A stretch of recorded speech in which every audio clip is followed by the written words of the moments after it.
All right, folks, we're going to get started here. I'm going to give a little bit of an intro here on behalf of our fearless leader, Jamie Lozon. He's off today, but we're going to push through with this training session for the contract administrator group. Just some real general stuff here up front. The session today is being recorded, so we're going to record this. It's going to help support future training. We're going to post it as well. It'll be available to you folks. I'm going to show you where that's possible in the system. And we're also going to be recording chapters and coding those in, or at least making a list available so that you don't have to scroll through a 3-hour video. You'll be able to go through and find a specific spot that you're looking for. This one today is for contract administrators, so we're going to focus on key applications, answer a lot of questions. We'll have a Q&A period. We have a little quiz at the end. Myself is going to present today, as well as James Flanders and Eric Donahue from our CMS team. So yeah, we will be taking questions. If you want to put them in the chat, that's a great way to ask questions, or you can raise your hands. We'll generally address questions at the end of each module. Sometimes we do a demo for the questions, so I'll usually hold the questions until after the demo in case the demo itself answers some questions. And then we're going to do a Q&A issuance at the end, so all the questions that we get, we're going to issue the answers along with them in a text format. So if you do have a question, you can just raise your hand here or just put one in the chat. So virtual meetings, they are great. They're great for reaching a larger audience. They're great for reaching remote locations or offices that are otherwise far away. We're able to train the whole province this way. We don't have to go region to region like we used to. But there's some pluses and minuses to all of that too. So I know that there can be distractions, emails, and ongoing work and stuff like that. So just try and stay focused. But if you can branch out into 2 screens or whatever it is. Make sure you keep your microphone muted and all that good stuff. And then if you have any specific examples from an actual contract, if we do have time, we can share that. You can share your screen, we can go over it. But of course, the MTO CMS inbox is always there if you do have a specific contract question. As far as support goes, we have our, like I said, the generic MTO CMS at ontario.ca. We are generally pushing all inquiries to there first. We have sort of a triage system where we determine if it can be answered by us first and foremost by a simple response. Maybe someone's not clicking the right button, or maybe there's a business concern there and we have to clarify it. Or if we do have to engage our technical vendor, we will produce a request to them and a ticket and all that good stuff, and we'll go down that path. So the CMS help desk at kpmg.ca, that's the ones that typically we would like to engage ourselves, because when you do email them, it automatically generates a ticket, and very often a ticket's not required for an actual investigation. It could just be, oh, you weren't assigned to the right group, something like that. You didn't have the right permission. We do have a lot of user guides available. If you go to the technical publications site and then click on technical documents, it's in there along with the other tabs. You'll see a case tab and whatever other tabs, and you'll see a CMS tab as well. So we have lots of user guides uploaded there and some good resources. We also have for our internal folks, unfortunately, we're not able to make SharePoint external, but we have a CMS training and resources site for CSAs and other internal folks as well. So there may be materials on there that they can distribute and help you with, but generally we try and make everything available on both TechPubs and our internal SharePoint. So just going to go over some general status stuff, the status of CMS today. Data migration, I'll just ask if everyone can make sure their microphone is muted, please. The data migration and user onboarding and contract setup for active and carryover contracts were key priorities for February and March. I think we've got most of them in the system and running, save for maybe some latent onboarding, just due to the season still coming online itself. MTO administrators administrates all subscriptions, administers to the service provider. So kind of a lot like WBCMS, our contract services folks are basically, running that for the regions. The CSAs are going to be working with contract services to make sure the right folks are on the right assignments and the right projects and everything as per the RFQs and Ps and all that good stuff. So The majority of functionality is fully available in CMS. The full data migration is not required to create new records, so we're still working on migrating every last scrap of data from WBCMS over to CMS, but this doesn't inhibit the creation of new records. So if you are waiting for something to come over to start the subsequent record, you don't have to worry about that. It's going to start a new numbering system anyway, so we'll be able to infer what system it was created from and where the transition happened in the line of those processes or records that you're looking at. And then there's some business processes and enhancements that we're still finalizing, which we'll talk about later as well. But before we get too into it, I'm going to introduce James. He's just going to go over some general functionality stuff in the system. Thanks, Ryan. I will take over the screen here so everyone can follow along.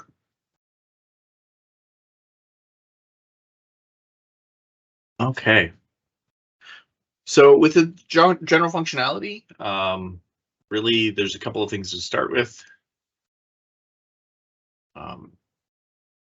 And that is when using Kahua, it is recommended that you use the desktop app. And to use the desktop app, you want to launch from the website. So if you, as opposed to the start menu, because it's a web-based application, so it's better to launch from the website. So if you are on the launch page where it says already have the app installed, open now. That's a good place to go from the launch.kahua.com. And it will launch the desktop app. It's also, you can also use the Android or the App Store versions of the app. They both work rather well. Okay, so I'm going to jump into general functionality.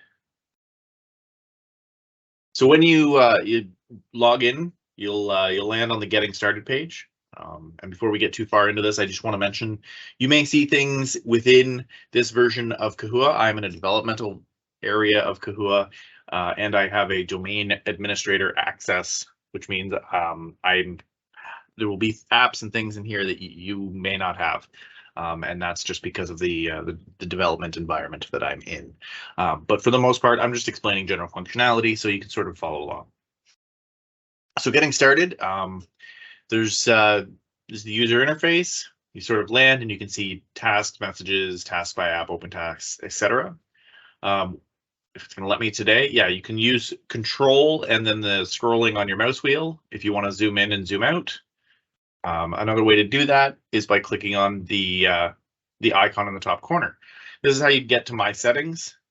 Before I get into my settings, one thing to note is there is a dark theme for those who prefer to work in dark mode, because then you're not going to strain your eyes as much, but I'll be presenting in light theme today. But you can also use the plus minus in this app space as well, so that you can see bigger or smaller resolution depending on what size your screen is. So delving into my settings, there's a couple of things that matter within here. Under the General tab, this is where you can forward emails to your email, so outside of the system. So any emails or messages you get, tasks or messages you get within Kahua will be forwarded to your Outlook inbox or your Gmail inbox or whatever your email server preference is. You can send immediate messages, you can send weekly summaries, you can even get summaries when there are no open tasks or messages. And that's about email forwarding. So under profile, you'll be able to enter your profile as well.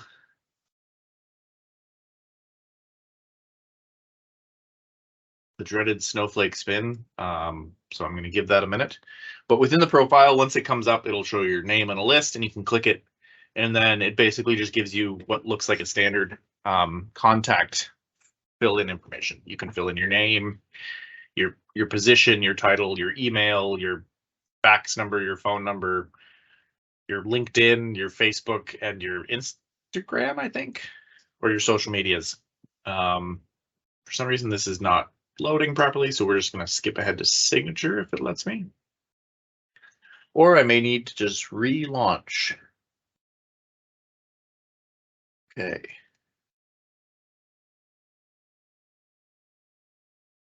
Apologies for the hiccup.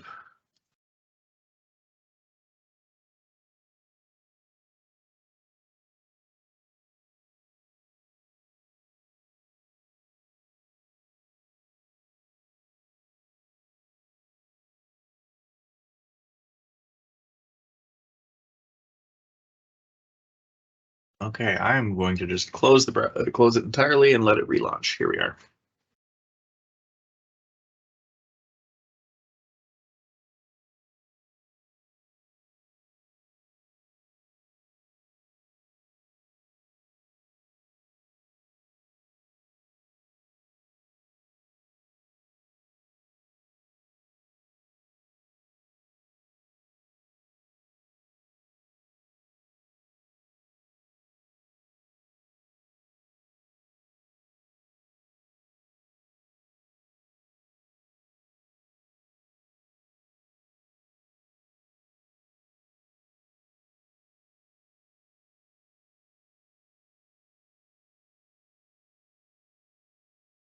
If you're in dev, James, you might want to flip over to production. I think they're doing a lot of changes in dev today.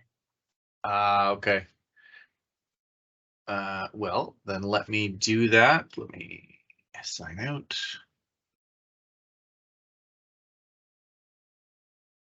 Go. Sign in again.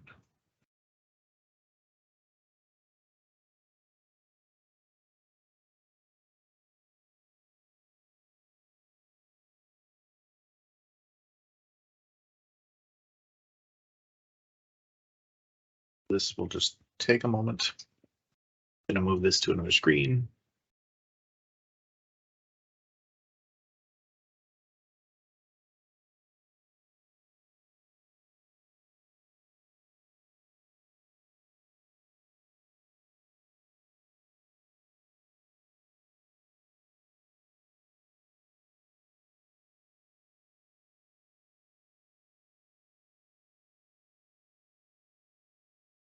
Okay, here we go. Back to working. So my settings,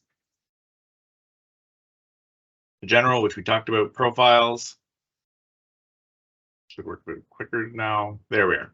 So again, you can click on your name and it brings up the standard sort of contact information. So you can fill in your prefix, middle name, first name, last name, suffix, title, change your picture, change your office, and again, like different social medias if you so choose. Under signature, this is where you can put a signature block. So you'd put your name, and if you had a PNG, you could put PNG. Signature, you can upload an image, and then you create a PIN so that whenever you submit a document that would have your signature on it, you can actually just enter your PIN and it will add your signature to that document. The other feature here is the out of office, which allows you to, allows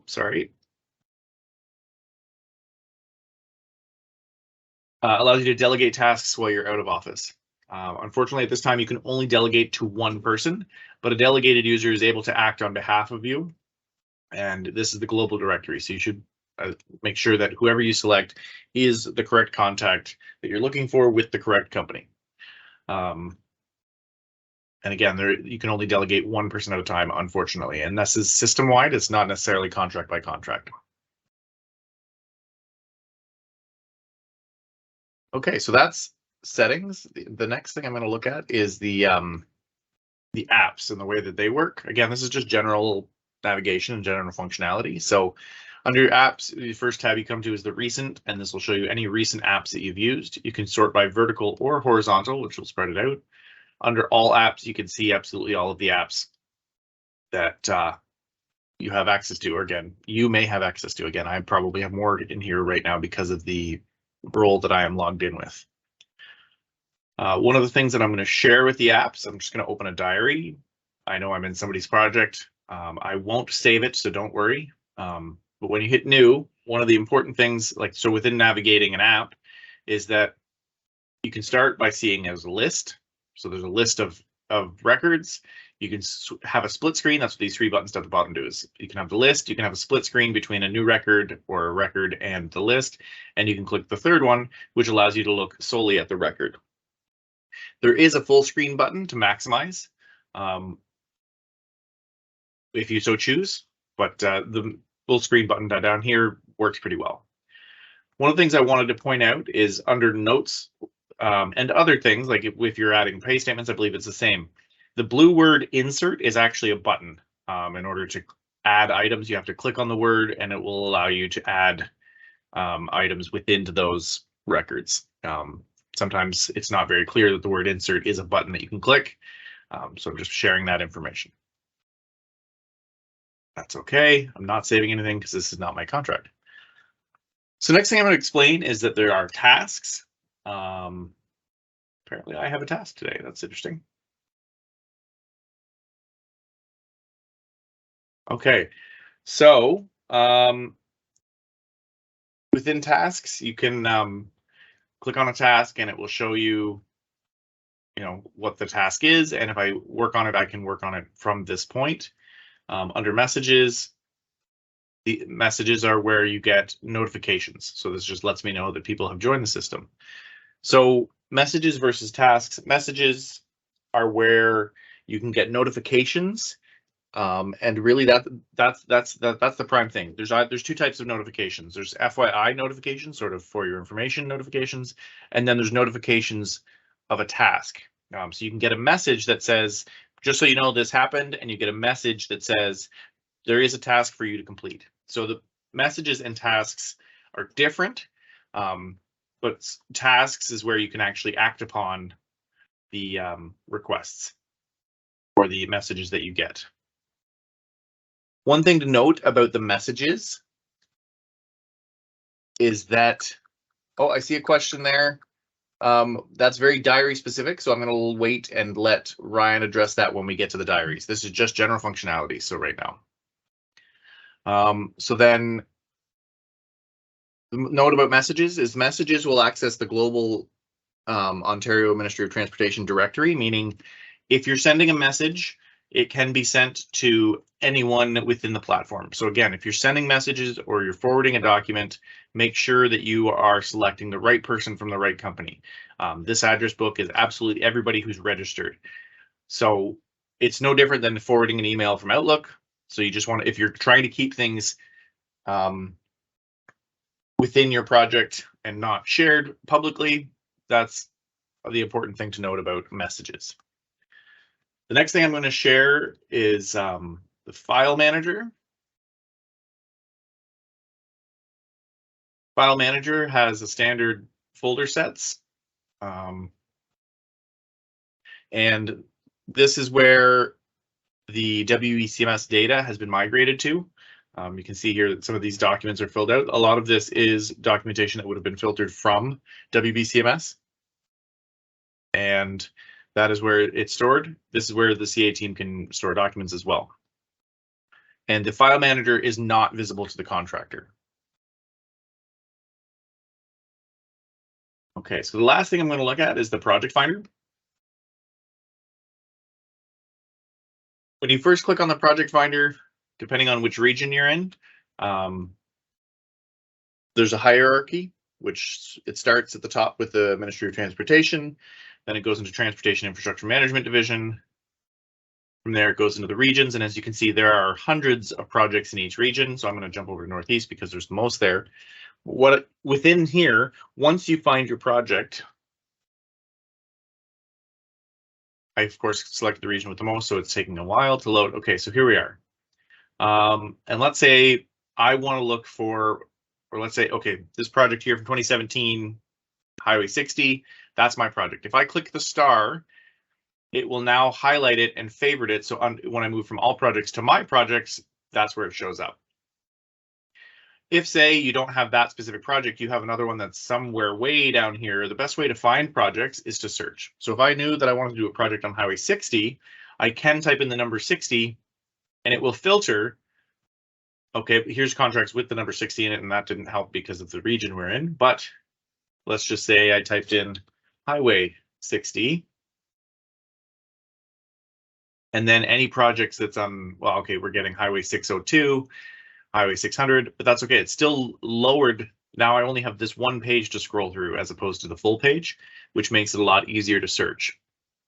Another thing that's good, if not using the search, is then also using recent projects. Recent projects here allows you to see which projects you were in most recently and working on. So that allows you to jump back quickly if you have multiple projects under your role.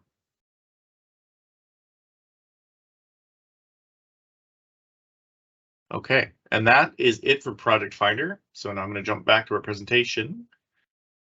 And sort of again, here's a screenshot or a layout of how the hierarchy works. So, you know, there's the domain level of Ministry of Transportation, the organization level of TIMD, the areas divided out, and then the project level. And that's where you will do all of your work. So next, I'm going to hand it over to Eric, I believe. And so thanks. We'll I see that there's some questions and Ryan's been answering them. So we can we'll keep answering the questions via text unless there's any, like, I know Ryan will be doing other presentations more detailed about some of the things that I went through. I'm purely just showing you general functionality and system navigation at this point. So again, I'm going to hand it over to Eric, and it's all yours, Eric.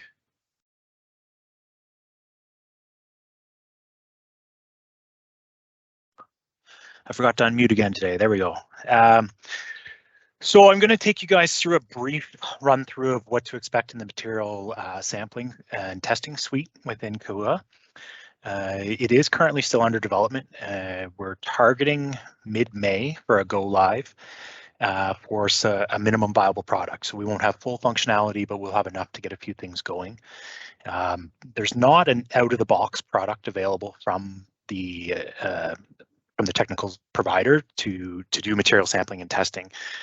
So this is basically something that we've had to design from scratch in consultation with our internal subject matter experts to try and develop something that's going to be more intuitive and a more comprehensive solution than we had within WBCMS.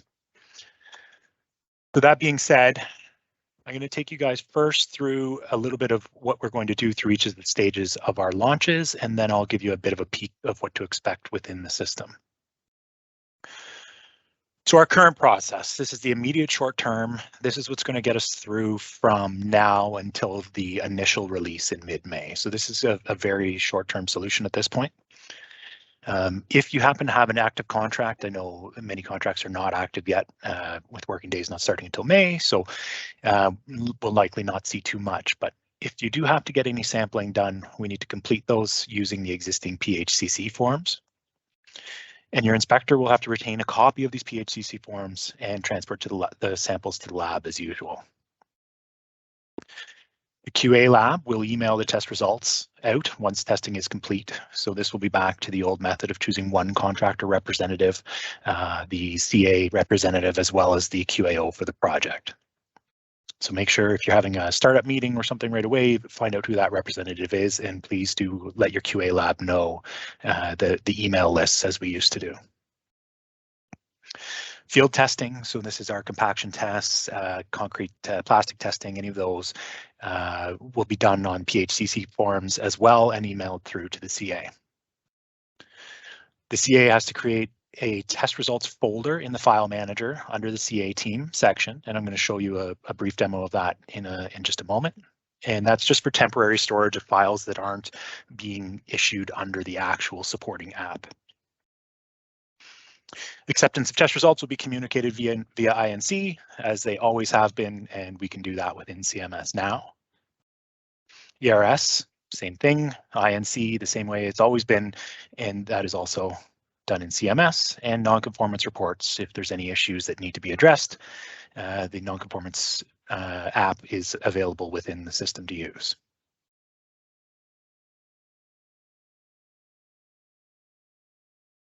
So James did touch on this, just a quick reminder to get to the file manager. When you're in your project, you're going to click on apps, click on file manager.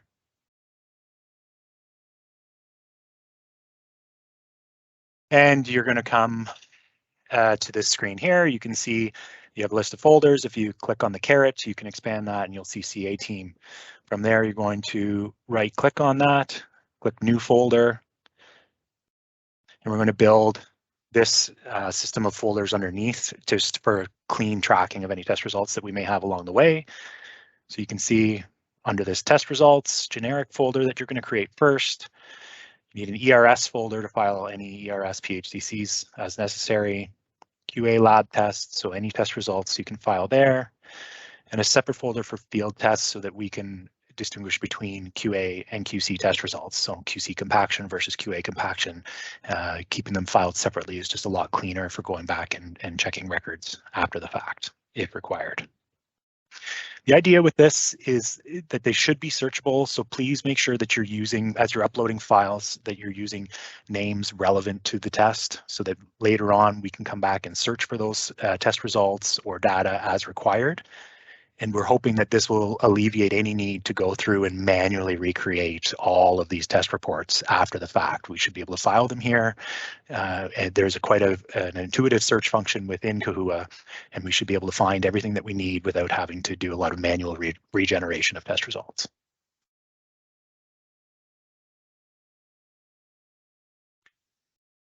So come our target, the middle of May, maybe in and around there, we're going to have our first release of the MLT suite. And this is when things will start to change. So any field sampling will happen within CMS. So at this point, we will have approximately 50 of 120 of the MLT material lab testing test codes available. If those test codes are available, you will use those for the sampling and following that sample through from testing to acceptance. If it's not available, we've built in a workaround. It'll be called the MISX code, and we can use that. It's a generic workflow, a little bit less specific, but it will still allow for all the relevant sample information to be uploaded. The lab can attach test results. Notifications and tasks will be the same as they would be with any other test result. So it'll be a fairly fluid process for following all lab tests through the system.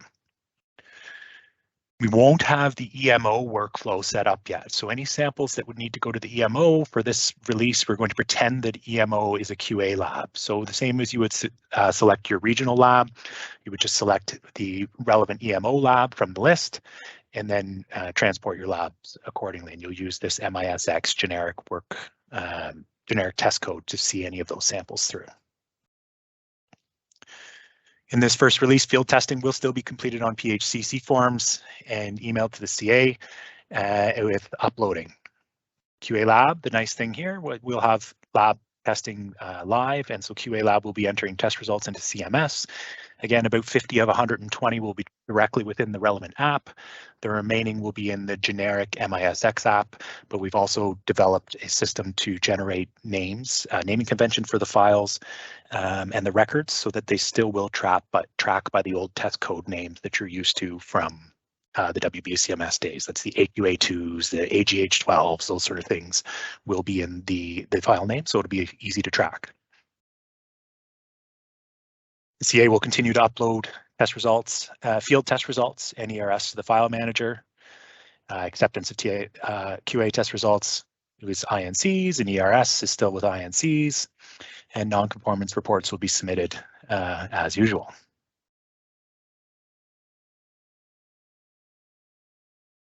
From there, we're having 2 further releases mid-summer we're targeting. Mid and early summer to get some more functionality in there. So again, sampling will continue to be completed within CMS. The EMO header, so any of those EMO samples, we're targeting release 2 for those. About half of those apps, so we'll start to move some across to the original, to the appropriate apps, and the rest will be in the MISX. And we will be creating a document for you to check and see, similar to what we had in the FAQs on WBCMS, and we'll include a column so you know which ones are live and which ones are not. But the search function in the app menu is very intuitive. If you search for the test code and it doesn't come up, it's not live. Just use the MISX app. At this point, field testing will begin to shift to the contract management system. We've got about half that we know we need. We've targeted for earlier in the construction season, so we've pushed them to release 2.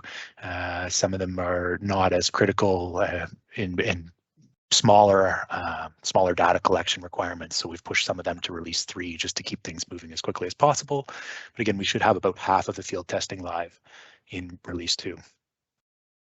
QA lab continues to enter in CMS. CA will upload field tests and ERS to the file manager app if the apps are not available. QA tests will be communicated via INC. We're hoping to have the ERS apps live in R2, so we know that's a big part of your workload, hoping to have that available for you, again, early in the construction season. And you will still be required to communicate the ERS results via INC, as you always have. And non-conformance reports remain within CMS.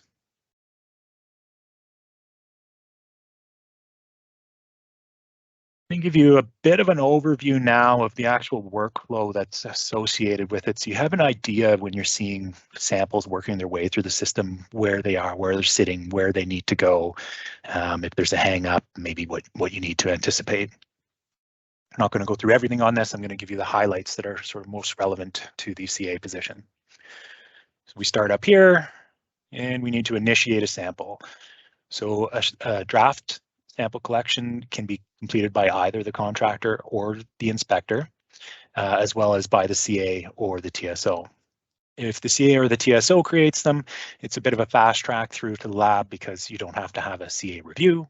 Otherwise, the contractor can enter some of the base information, the inspector would enter the remaining test information, and it would move to the CA for review. At that point, the CA will enter the security seal numbers. That is a mandatory data collection by the CA because the CA is responsible for all security seals. From there, we'll move to the QA lab for sample examination. So this is the same as we've always had. They'll accept the sample and they'll review it to see if the sample is non-conforming or if it's acceptable to move forward with testing. So if there is a non-conformance, maybe there's an overweight sample or a damaged sample, underweight sample, any of that will move over into the lab non-conformance branch of this workflow, where we can look into determining whether the sample is suitable for use or if we need to get a new sample. We need to get a new one. We'll loop back to the start and continue through the workflow from there. Assuming everything is good, the lab will then go and initiate their tests and work through everything that they normally do in the background. The hardworking labs are always busy through the construction season. From there, they will issue the test results, and they're simultaneously available for contractor and CA review. And we've always had the responsibility for sample review on the contractor, but at the same time, we don't want to have to wait for them to review. We didn't want to have any hangups. So if the contractor does nothing, the CA is still able to perform their review and administer the results accordingly. And then from there, we move along to either we have an NCR if there's an issue, or we simply close the sample and we're done with it. Close the test record and we're done. Of note, the referee will not be in the release 1. I believe it's scheduled for release 2.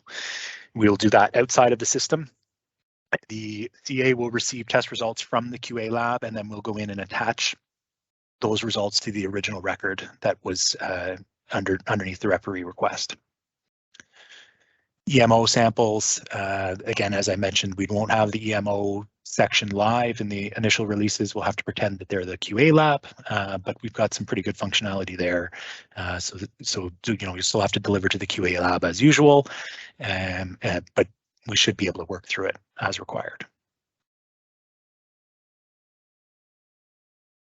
This is a bit of a sneak peek of what you can expect to see in the system when you get in there. So again, we'll go into our apps section as always. You'll see that we'll have groupings for aggregates, bituminous. There's another one for concrete.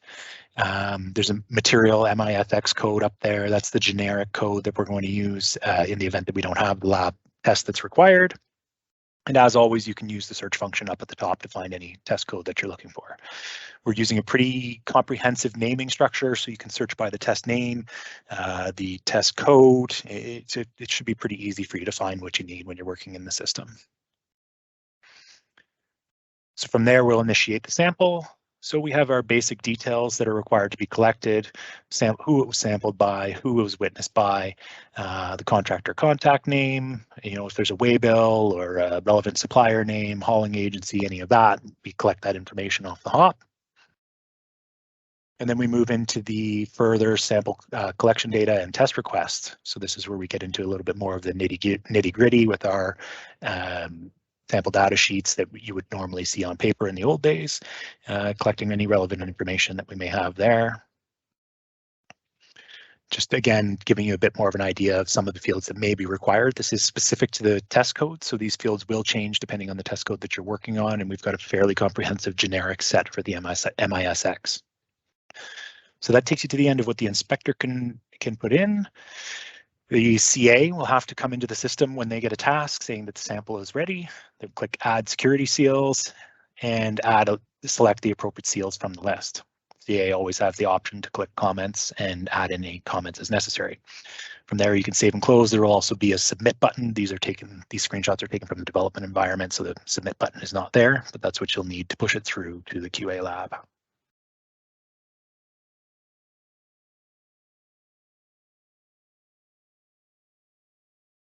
This is just to give you a bit of an idea of what the lab will be entering and what the interface will look like. So there'll be a number of lines for the lab to enter in relevant test data depending on what we're doing. So this is mixed properties. You can see design number of gyrations. We've got specific gravity. We've got all the good stuff in there, and it will produce an interface within the system that will look much like this at the end. But we also are requiring the labs to upload a copy of the full lab test report attached to the individual test record within the system. So if you prefer to look at the traditional test reports, you'll always have the option to look at those.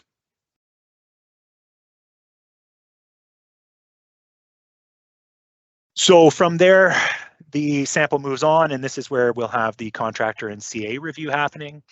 You'll see test results. So this is in our generic workflow one, the MISX, you can see up at the top. So we just have a text box there. The primary place you'll be looking for is the references section in these ones. References is Kahua speak for attachments. So this is where you'll go to see the test results if they're not included within the actual body of the test result itself. We have the section where the contractor will review. They can determine whether it meets the requirements of the contract, whether they want to invoke referee, submit a nonconformance, all that good stuff in there. And then we have the section for CA review. This is ultimately the one that determines what's going to happen with the sample. The disposition does lie on the CA. You are the ones ultimately for determining the acceptability of the material. And you have a section for comments to see it through there as well.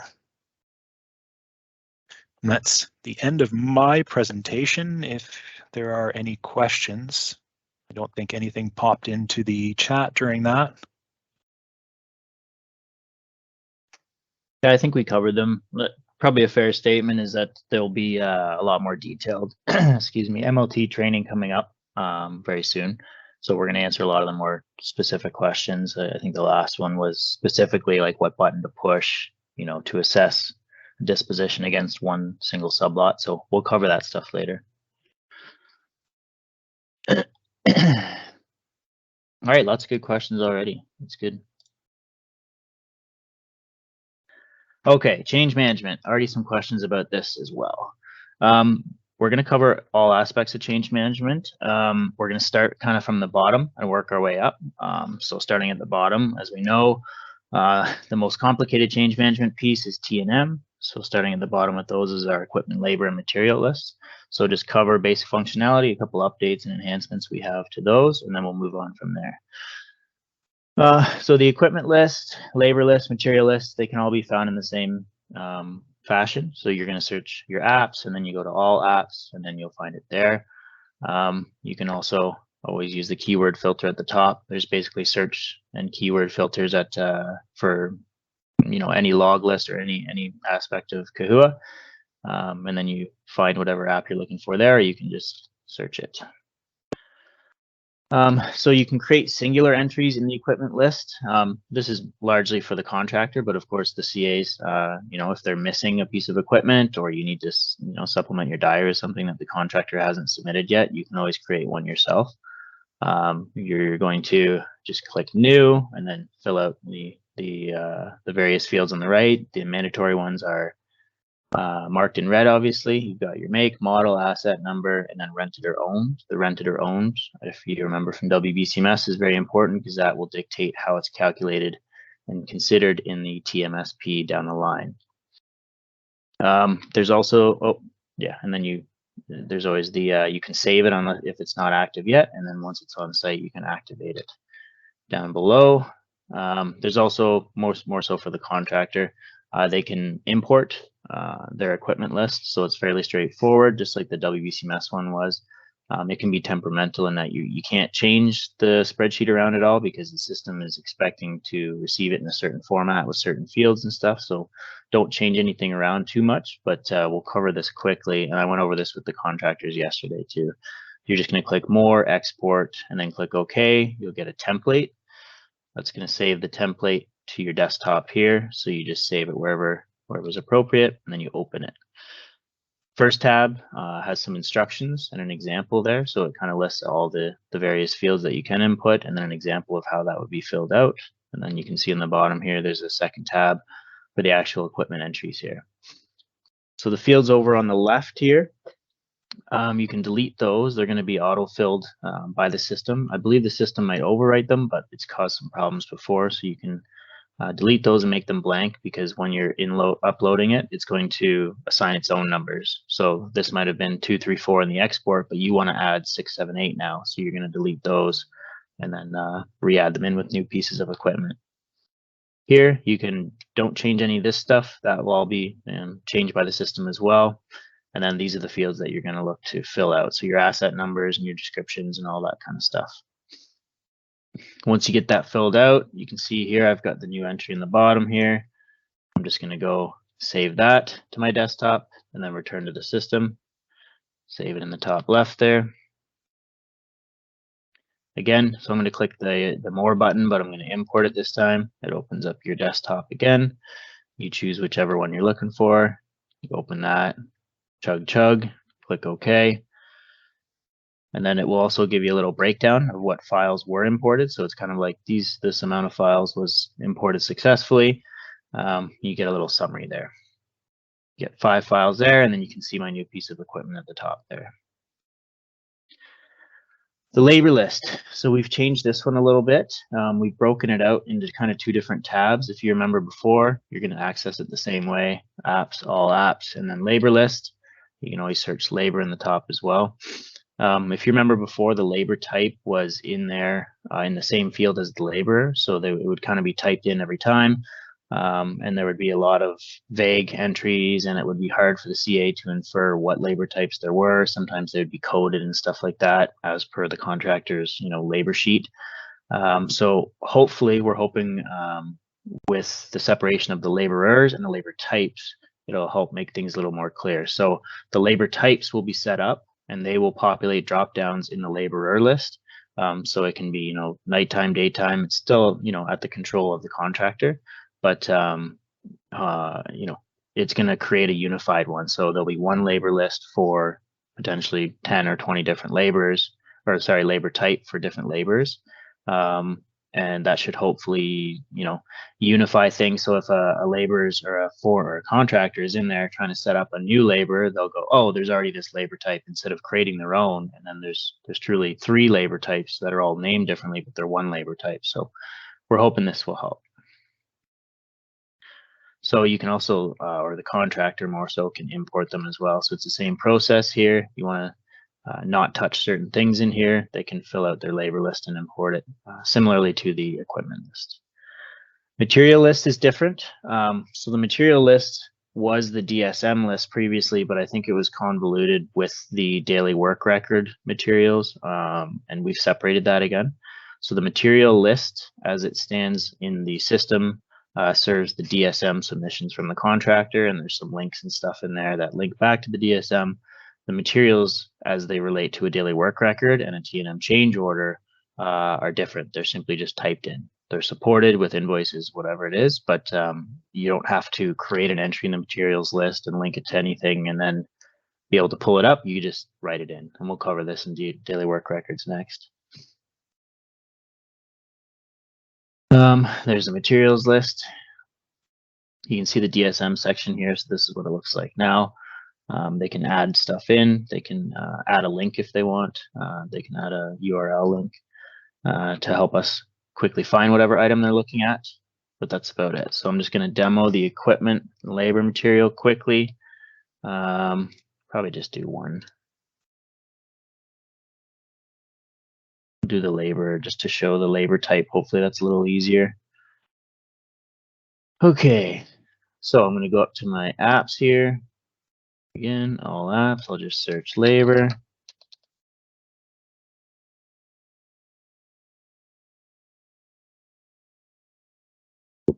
There we go. So you can see I have 2 laborers in here and then 1 labor type. So if I go and create a labor type here, it could just be literally anything. And that's going to create a labor type that will be available as a drop down for my laborer. So if I'm going to go create a laborer now in the contractor, right down here, my labor type, I can now select an anything. So the hope is because there's already this type in here, a contractor won't just come in and type their own, and then there's 3, 4, 5 different labor type A's floating around, all with different names. It makes things a lot more difficult. We're hoping this will unify things a little better. There's their rate for the daily work records again. This, if you want to put it in there, it's mostly all hourly anyway, but it's in there, and then you would just activate it. So it's a pretty blank labor list, or laborer, but it's just for an example. More so just for your guys' information, because I know that the contractor is mostly doing this stuff, but you guys have the ability to do so as well if you so need.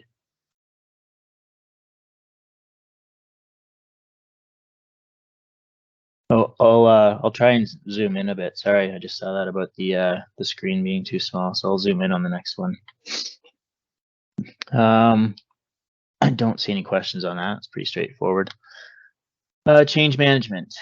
Moving on to daily work records.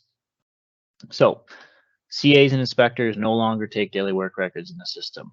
As per the change order manual, you should be keeping a separate diary for your daily work records, which is one of the many reasons we have the subject line. So you can now link your diary to a compensation request or a change order if you so are inspecting T&M work or daily work record work that the contractor is hoping will become T&M or lump sum, but maybe they won't because they've only just submitted a compensation request.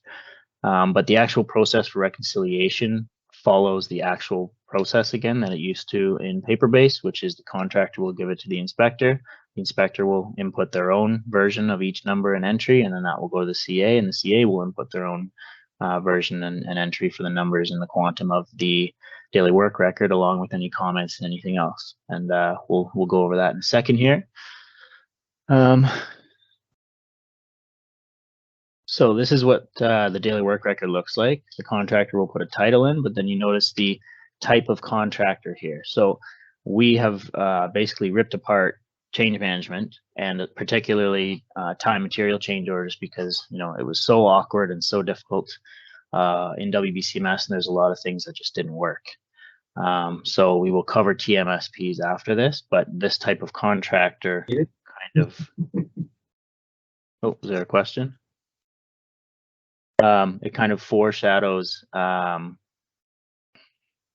what the TMSP is going to be able to do. So this type of contractor is going to be prime sub, and that will actually be able to separate the prime and sub into separate TMSPs, and it'll make the whole process a lot easier. Subject field is going to be the change order compensation request to which the daily work record pertains. So it must be linked to a compensation request or a change order. If the contractor wants to take daily work records, all they have to do is submit the CR. It doesn't have to be reviewed by you. It doesn't have to go up for DOA and come back to a change order. It doesn't have to do anything. They just submit it, and then it will be available in the system because that's what the general conditions say is to happen. They already submit a compensation request when they know or ought to have known, and then they are to immediately start taking daily work records. So the daily work records will allow them to do that now, and they'll link that right there. Contractors' labor, equipment, and material entries will appear here in the daily work record. So you can see they've got the link laborers here. So they're going to click that. It's going to pull up a whole list of all the laborers that they have that we just saw. I think my project only has 2 of them right now, but they'll obviously select whichever ones they want and then apply quantum later. Whoops, did I miss something there? Materials may be entered by the contractor on the daily work record, yes, or by the inspector or the CA. So you see at the bottom we have link laborers and link equipment. Then at the bottom you just have insert for materials. So the contractor can just add a line there and insert whatever they want. So can the inspector. case they missed something. This is what it looks like filled out a little bit. So you can see they've linked a couple laborers here. One's union, one's non-union. They have 5 hours each, the contractor's asking in the daily work record. And then below they have no standby, no downtime, and 5 hours on a piece of equipment there. Here's the materials list. You can see there they've just inserted 3 lines for a box of nails, epoxy, and lumber, and then they provide a description for it if they want. Comments there, you can see required for forms, used in conduit repair, blah, blah, blah. The quantity of them, the price, the expectation would obviously be that the price is supported with an invoice or a receipt or something like that, either at the time of the daily work record submission or more likely the TMSP. Here, again, you insert, you can add any comments you want. You can, in this case, they're saying, oh, night work premiums may apply, blah, blah, blah. And then you can attach anything at the bottom, uploading, so that's where you'd put your invoices and stuff like that. And then submit it at the end. So upon submission, it's going to go to the inspector.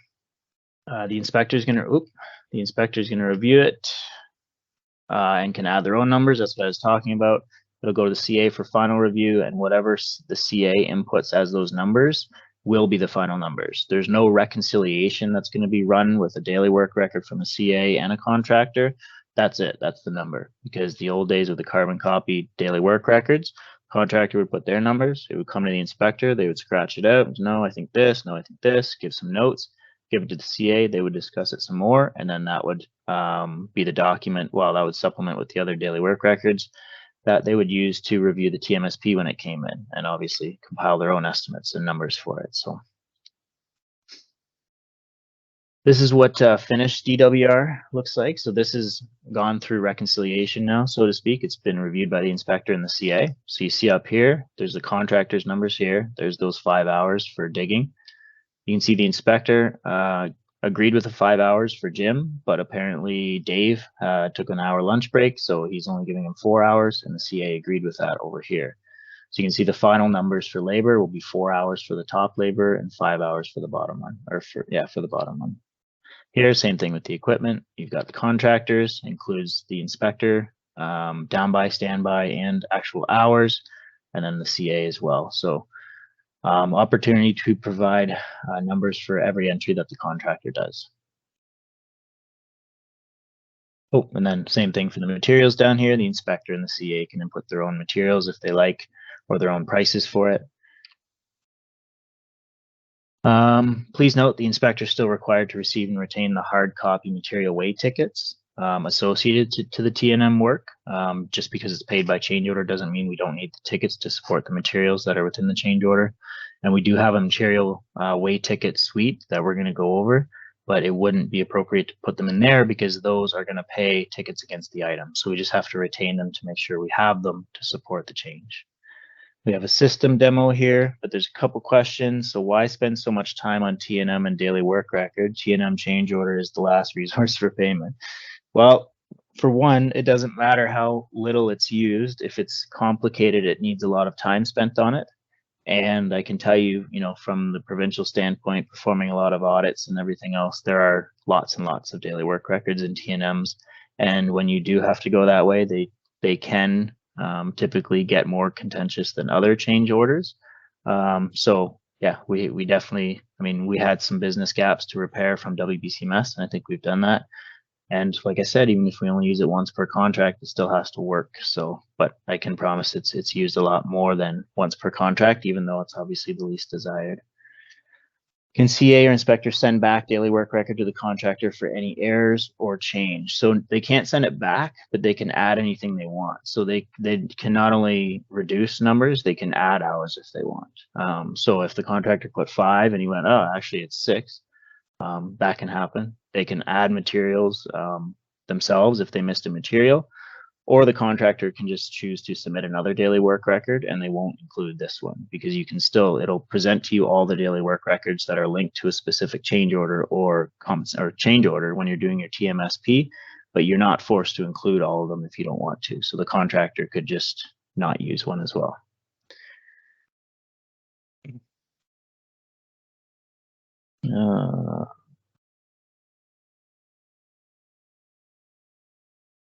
Okay. I think the questions, I think those are mostly answered. I didn't mean to do that.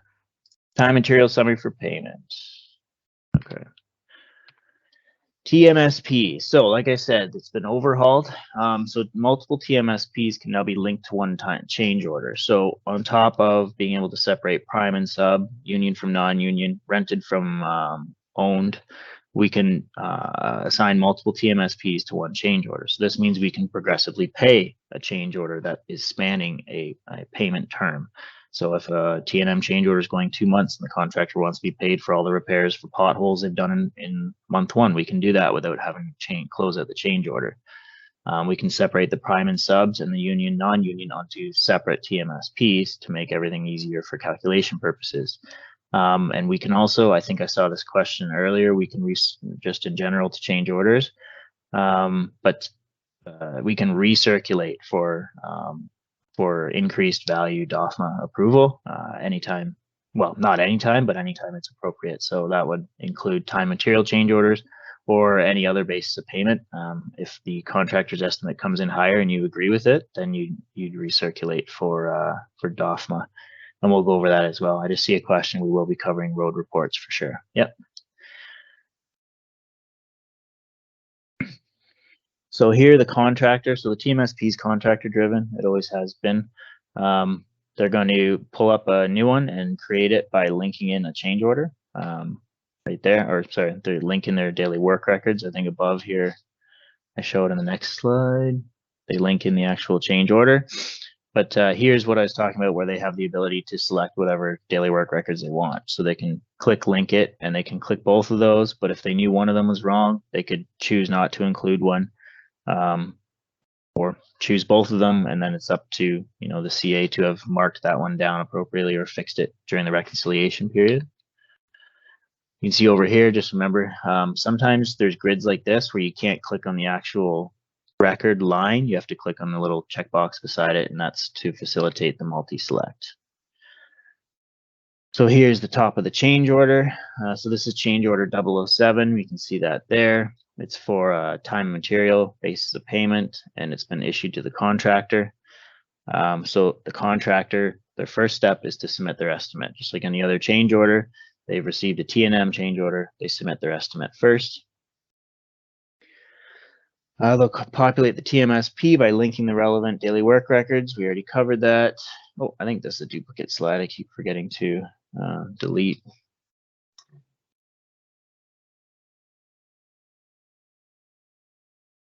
Sorry about that. This is where they link the change order.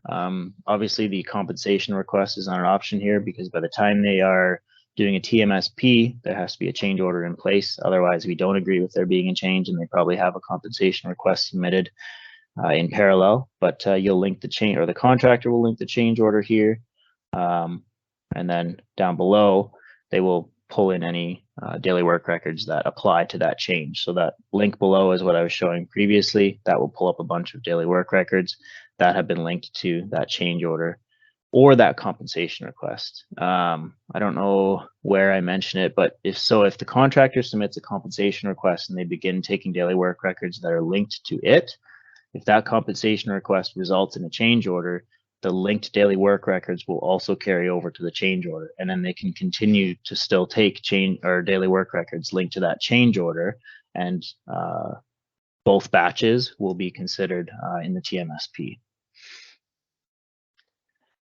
Do you still need a CR to link DWRs to? Yes, you do. The general conditions require it. It is impossible for a daily work record to exist contractually without a compensation request or a change order. And I think probably most CAs on the line can sympathize with, when a contractor comes in on a Friday afternoon and dumps a pile of daily work records on the desk that you had no idea were incoming because they didn't submit anything to you, and now you've had no way to inspect the work yourself or corroborate any claims they're making in the daily work records, and you're left with a big pile of paperwork. So no, a daily work record cannot be submitted unless it is linked to either a compensation request or a change order. So we've just tidied that up a bit from a business perspective. Is there any timeline for diaries to submit? No, there's not. Nice try, Singh. There isn't a timeline. We've removed the 24-hour, whatever it was, timeout window, but you will get an email notification as a CA for any open diaries because it is your contractual obligation to review all those diaries, and there's pay statements in the diaries now, and those pay statements won't be pulled into a reconciliation until they've been quote unquote reviewed by the CA, which means reviewing them and actually clicking reviewed and putting the diary into a ready for reconciliation status. Oh, and here, this is at the bottom of the TMSP. So the materials grid has an insert button. You can see at the top, that's where the contractor's normal materials that they submitted through the daily work record process would be. But if they forgot any, or they didn't know at the time, or they didn't have the invoice, they can always submit materials additionally in the TMSP, and of course support it with an attachment as well.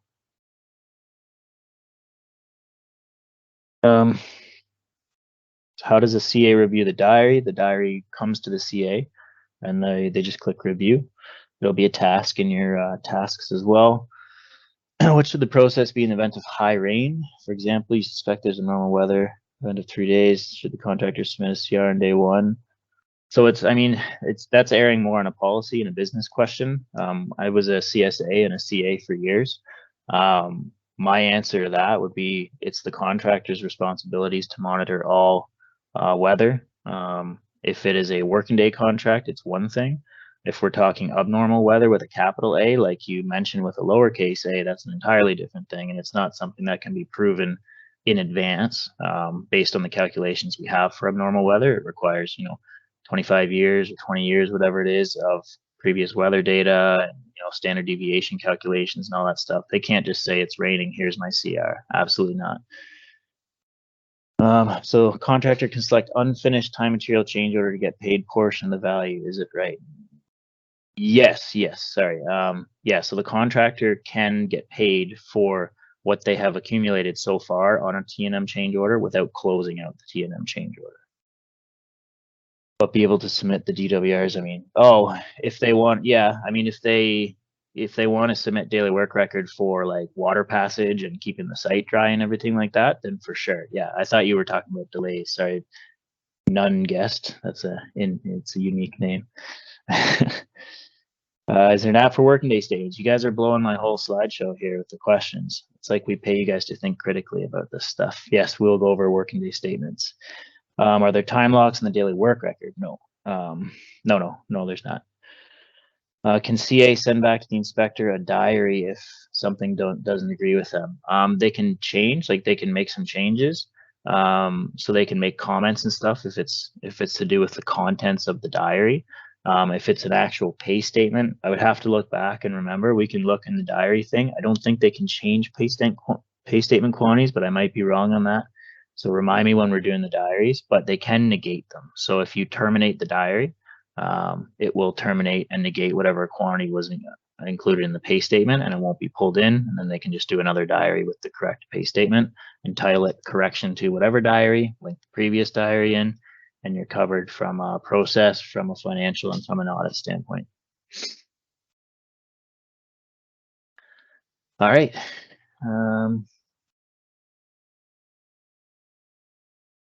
So here's the actual, when it comes to the CA, it's going to look a lot like our actual PHCC 796. It's going to lay out the same. If you look here, that's the actual contractor hours that we have, or the CA has reconciled. It looks like in this example, I actually didn't give them anything for it, which would be funny for a T&M. You see in the bottom, you can cancel the T&M. So if it's not correct, you can cancel it. It'll go back to them and they can regenerate it and do whatever. Maybe they included a daily work record that they shouldn't have. So that would be the process for that. And then if you see the actual payroll burden, the standard payroll burden, those sections, they can actually click there and type in. So they can input their, 40% or 43 or whatever it is, and then, provide you with their financial statement or CFO, whatever it is, letter, Ministry of Finance regarding their payroll burden percentage, but all that should be covered in here. Okay, so I don't think we did a daily work record or a TMSP demo, so I'm going to do them both at once here.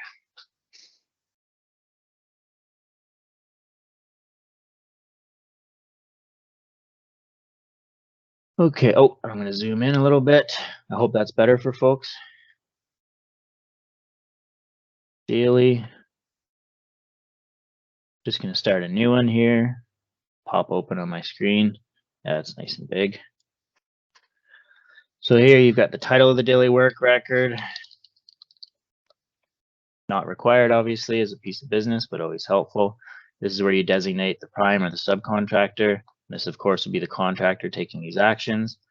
Here, I have to link it to either my change order or my compensation request, and then it's going to ask me to actually choose that change order. Oh, I gotta scroll down, and then here. Let's use this one from yesterday. And then there's a contractor. This is auto-populated just with myself so that I don't have to log out and back in. Here's our labor, equipment, materials. If you ever want to go up and down, especially in the diary, has a lot of sections here. You can click this, it'll take you up and down. It'll automatically expand it here. So if you want to go to your labor, there it is, our equipment. Just going to go link labor. Link this guy, he makes some good money. So his name is Billy Bob. The name is required contractually as per the GCs. The general conditions definition of a daily work record includes the name of the person. They're a union job and they worked 10 hours. Same with my equipment here. Got a beautiful test make tractor. Slide over a couple things here. So I don't have a lot of real estate, especially after zooming in, it can be a little annoying. I could choose to blow up this individual equipment section here by clicking here. Now I've got all the real estate up here, or click out of this and I could just click the expand and I can fill my whole window with the whole grid and just go up and down. Oh, link equipment there. I thought I picked this one. Oh, this was happening yesterday. It's not showing up. Here we go. So zero downtime. You can hit tab to go between the between them. And I'll stop here. And the materials.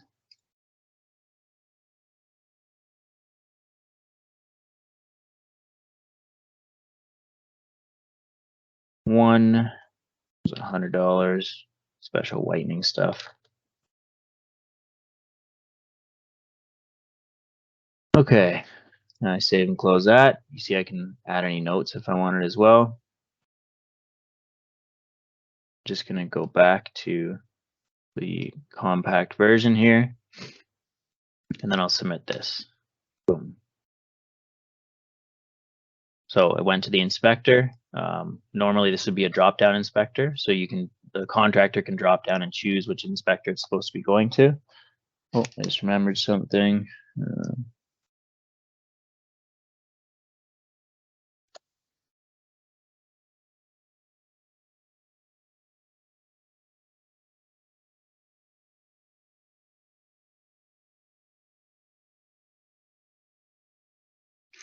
Okay, sorry about that. So the DWR submitted. I saw some questions here. For subcontractor invoice that's not a separate TMSP, is there a way to ensure it only gets marked up 10% for contractor profit, assuming the invoice already gets? Yeah, so the subcontractor designation, what that you make in the actual, I think it's the equipment list, or the equipment and labor list, that should account for the subcontractor there, because you're just going to put in the different rate there. Are we to make pay statements in a dedicated diary, just terminating the? So no, if you like, the paper-based always had, pay statements within it. The inspector would make a pay statement, highlight it, circle it, make a tab in their diary. The CA would go through to the tabs, open, take those subcode statements and put them into an Excel sheet or whatever else they use to track quantities. So no, any pay statements, as per the case, and I think formerly the CADM, a pay statement is to be made at the end of a subcode quantity, at the completion of an item, or at the completion of a pay period. So you need to close out the item to figure out what to pay them for that month. So If any of those three conditions are met based on what the inspector or the CA is actually inspecting, then they should be making pay statements in their diary. Can you include all the information in notes log rather than separating into labor, equipment, and material? No, because the labor, equipment, material are actual intelligent data inputs that the system's going to use to tabulate all the quantity against them. So if you just put a bunch of script and a bunch of numbers in the notes, the system just looks at that as language. It's not going to look at that and be able to pull out and glean, you know, it's 8 hours for this piece of equipment and 9 for this or whatever it is. So it has to be in the specific fields because we've trained those fields to do certain things mathematically after you input them.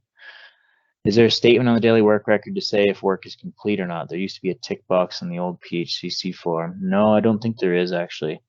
But I think when the work is done and the TMSP is submitted, that would indicate that.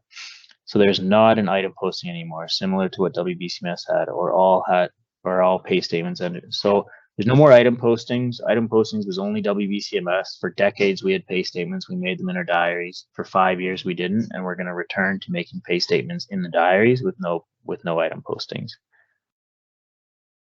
I know, Janine, I am covering diaries, but there's lots of questions, so we'll move on. But and the verification notices app, we are going to talk about that as well a little later. Okay, so I've got a daily work record here. So now it's a little confusing because I know I didn't really leave the screen, but I chugged along and now I'm acting as the inspector. So I'm now this Ryan McCarricker. I'm going to look at everything I have in here. So again, we'll expand this. So you see here's contractor hours. He wants 10. Well, I'm going to say maybe it's 9. Just because. And then equipment, same down here. And you see this, I can always link labors and link equipment too. So if the contractor forgot someone, I can always add someone here. You forgot anything. I always tell him he forgets everything, but this time he forgot anything. Right there. And we can just add that for them. And then same with equipment. I'm just going to add whatever the actual thing is here. Inspector hours, I'll agree with the 8 hours. It was definitely running all day. And then materials. Same thing here. Here's my tube of toothpaste. Sure, I agree with that. Yeah, agree. And then notes log, there's nothing in here I don't think we made. So once I hit review, that should be it. Andrea, I think you're talking about the case or the CADM, and yes, it will be. We'll talk about that in diaries, but the case is built right into the diary. And it's not a separate tab now. You see in the bottom here, this notification. So this is what I get if the desktop version is open and I'm logged in. I believe it does it for the browser too. But yeah, you'll get a notification here, and if you click on it, it'll take you right to the task. So now I'm the CA, and this is going to be my final review of this. It is Morrow, but I said it has the whitening stuff, right? So. Oh, yeah, I want the daily work record.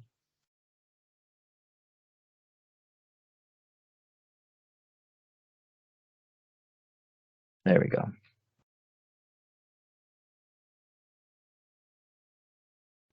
Nope, I just opened an NCR. Well, here's NCR. Here's the classification. I think there's some questions about NCR actually, and what happens is the classification isn't presented immediately to you. The contractor first chooses their own, and then it comes to you. You click accept based on what theirs is, and then you provide your disposition. So it comes to you automatically in under review mode, and all you have to do is either accept their proposal or push it back to them. And once you accept it, then you could continue to be under review, or you can apply a major, a minor, or no deviation. But so where I got missed here is I'm in my tasks over here. I'm not in the daily work record section anymore. And my tasks, I can address all of these from the tasks. So here's a change order. It's going to pop open the change order right here. I don't have to go over to the change order app. I can just deal with it right here.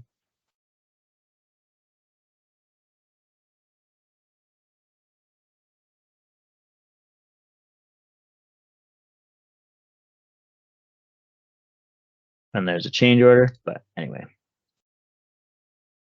I'm just going to review this daily work record. I hope that's still okay. It's a little hard to move around the screen. So now it's sitting with the CA, Ryan. Again, you can see in here, here's my inspector comments. I can input my hours here, and these will be the final hours. So if I just put a 1 and a 1, that's all that's going to come into the TMSP. Same here. I will agree with this. You don't have to input the downtime, but you can put zeros if you want.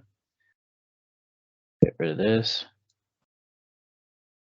And then materials, that toothpaste, yeah, I'm not getting away from that.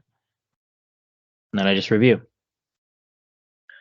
So going back to the daily work records now, this one is ready for summary. You can see the other 3 have been submitted to the CA waiting for review, but they're waiting for summary. Okay, I'm going to do time material now.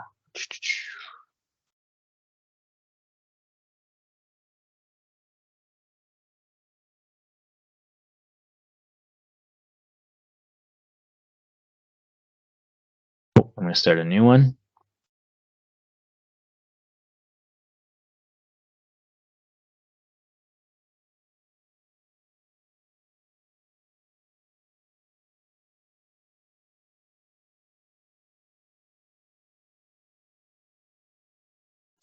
Okay, so I forget what we called this one, but CA training.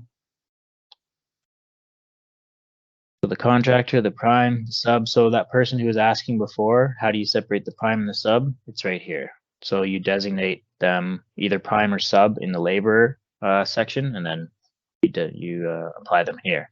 So if you're designating this as a subcontracted TMSP, you would make sure that you're only pulling in subcontractor equipment as well. I think we called them prime on that one. I can't remember.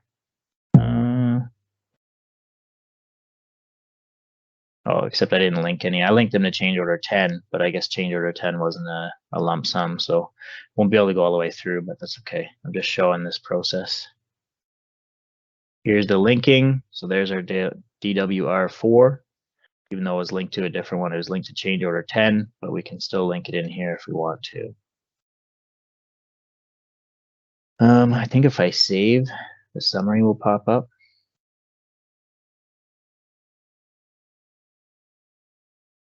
Yeah, there. So we got $422, 15% plus total cost. And then labor, there's your labor in here at 1 hour. Oh, if I go up here and edit.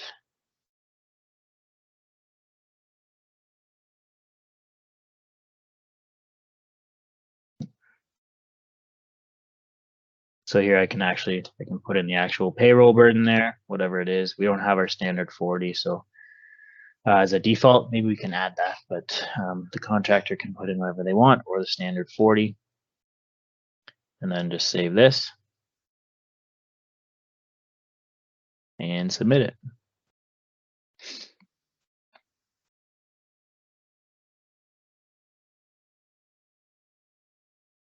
There's my task coming up.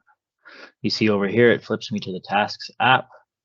And then here's the options that we saw in the slideshow. So I can see everything that he's charging me. If I cancel it, it'll just dump it and he can regenerate it and submit a new one, theoretically with different daily work records. If I review this, that's it. It'll be ready. It'll be linked to the change order and then queued for payment. I can save it and look at it later.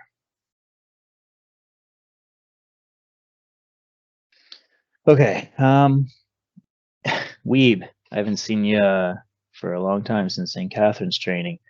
CA has no time to sleep to do all these tasks on a daily basis. Can this be delegated to an office person? These tasks are those of the CA. We don't have a delegation in our contracts or anything like that, and the office person and ACAs do not have the authority to do a lot of these processes. They can help with a lot of other things. They can review all your daily work records. They can review your TMSPs. They can tell you what's wrong with them and what's not wrong with them, whether you should accept them, whether not. They can write your diaries for you. They can write your change orders, your INCs. They can review your ERSs. They can tell you what the adjustment factors are. They can tell you what to plug into the OPAs. They can't click the button for you. So that's how the system's set up. Do you need separate daily work records for prime and each sub? I think we answered that. You just need to separate them in the labor portion. So if they're a prime contractor or labor or a subcontracted labor, they're designated at the labor level.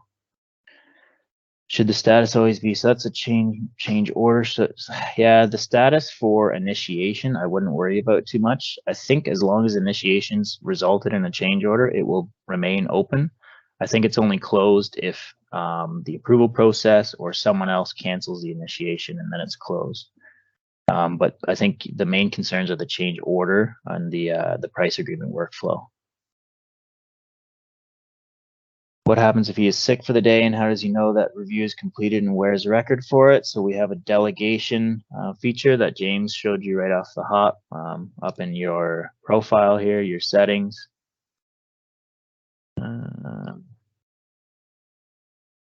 Remind me where that was. Oh, the out of office. So you can delegate to someone here. They have to be assigned to the same permission group as you because they have to be a CA. So I know that you like to maybe delegate everything to the office person. I'm not sure, but no, they would have to have the same qualifications as you, just like we have internally. My boss can't delegate his financial authority to me because I don't have that authority as part of my position. From another contract, if they're within your company and if they're an accepted substitution or delegated fill-in by the CSA, then yes, that's perfectly possible. It wouldn't necessarily matter who from a system perspective. Well, I guess you'd have to fill them in. How does that person know what is going on? You'd have to fill them in on what's going on in the contract. If you click delegate, I hope you would, let them know what sort of stuff, what irons are in the fire. But any task that would come to you between a delegated window, and well, I don't know. I think you really, if you're so sick you can't make a phone call and you can't send an email and no one can contact you and come visit you and figure out what to do with the delegation, I think you got bigger problems than worrying about who's going to do your work for the day. If you're ever in that position, give CMS a call and we'll help you out.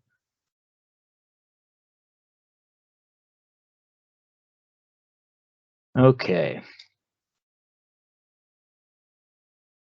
Change orders. Okay, so they are obviously part of the change management suite. I'd say they're the crux of it. Change management includes change orders, proposals, compensation requests, and other payment adjustments because they're all commercial entities that affect the value of the project. The change order process, I believe, now mirrors the actual process a lot closer. Those folks who have ever worked in CAS, or old CAS, the Microsoft database system that we use to produce change orders and price agreements and track them and organize them. We've kind of built this system to look a lot like that. So your initiation is now going to be your CAS. Your initiation is where you do the basis of payment, you got your description of work, you fill out all the quantum, the items, all that good stuff, you determine the final values, you upload your supporting documentation and the estimates. It's all confidential, it's completely hidden from the contractor, and that is what gets DOFMA approval. Once you have everything approved, it comes back to you, you say, okay, ready to go, you click a button, and out of that comes a change order. And that change order goes to the contractor, they submit their estimate in return. You can either revise your own value and recirculate for DOFMA or reissue the price agreement as is, but out of that initiation again will come the price agreement, and that's it. So as far as the contractor is concerned, it's 2 steps. They see a price agreement, they sign it and send it back with an estimate. They see a a change order, and then they see a price agreement, they sign it and send it back. That's it. You folks obviously a few more steps, but it's not the 12 steps that we had in WBCMS. Oh, and the subcodes are now adjustable. I forgot that big thing at the bottom there. We're looking at being able to add new subcodes too, but that is a far more complex process than being able to adjust the existing ones, but we're looking at doing that in the near future as well. You'll notice the change management section has some tabs along the top here. So like I was saying, your change management, you have to create a new change management, which is really just the shell that carries everything through. It's more so a systematic requirement. All you have to do is input the title of the actual change order and you're ready to go. And then out of that will come initiation. The contractor cannot see initiation at all. There's been a lot of concerns about this, understandably, but you can put everything in there. We're trying to get all records that are supporting anything to do with the contract in the contract.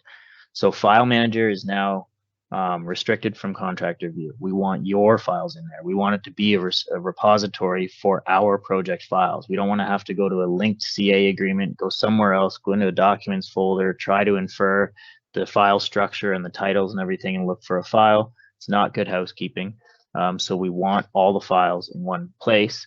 And this is kind of the same thing for change management with initiation. We want everything to be able to be in the initiation. We don't have to worry about, oh, if I upload it here, he can see it. And if I upload it here, he can't see it. He can't see the whole thing. So you can do whatever you want. You can upload as much as you want there. So change management, you're just going to click new. You really just create a shell, and then you're going to create initiation. You're going to have a little processing window, and that's going to process from change management to initiation. And you'll have another one to process from initiation to change order. So there have been improvements in the categories as well. Our audit office and our CSA team, so that's a provincial group of CSAs who sit and discuss policy changes and, this, that, and the other. They have bolstered to a high degree the categories of change. This is also as a result of the Auditor General's recent visit, her directions to us where we need to better categorize and understand our changes. And so we've updated the categories that are decades old. We have subcategories, second subcategories, and third subcategories now, which I agree are very ambitious. But the third subcategories aren't done being filled out yet. There's a lot of them, but just know when you pull up the change order categories, you may not recognize some of the stuff in there. It might look different. There might be some blank spots too, which is fine. So just choose whatever's appropriate. And if you find that something isn't addressing what your specific reason for the change is, please let us know. We'd like to know that because we want to add it to the list. It's kind of a working list that we have to go through in practice in order to better populate it.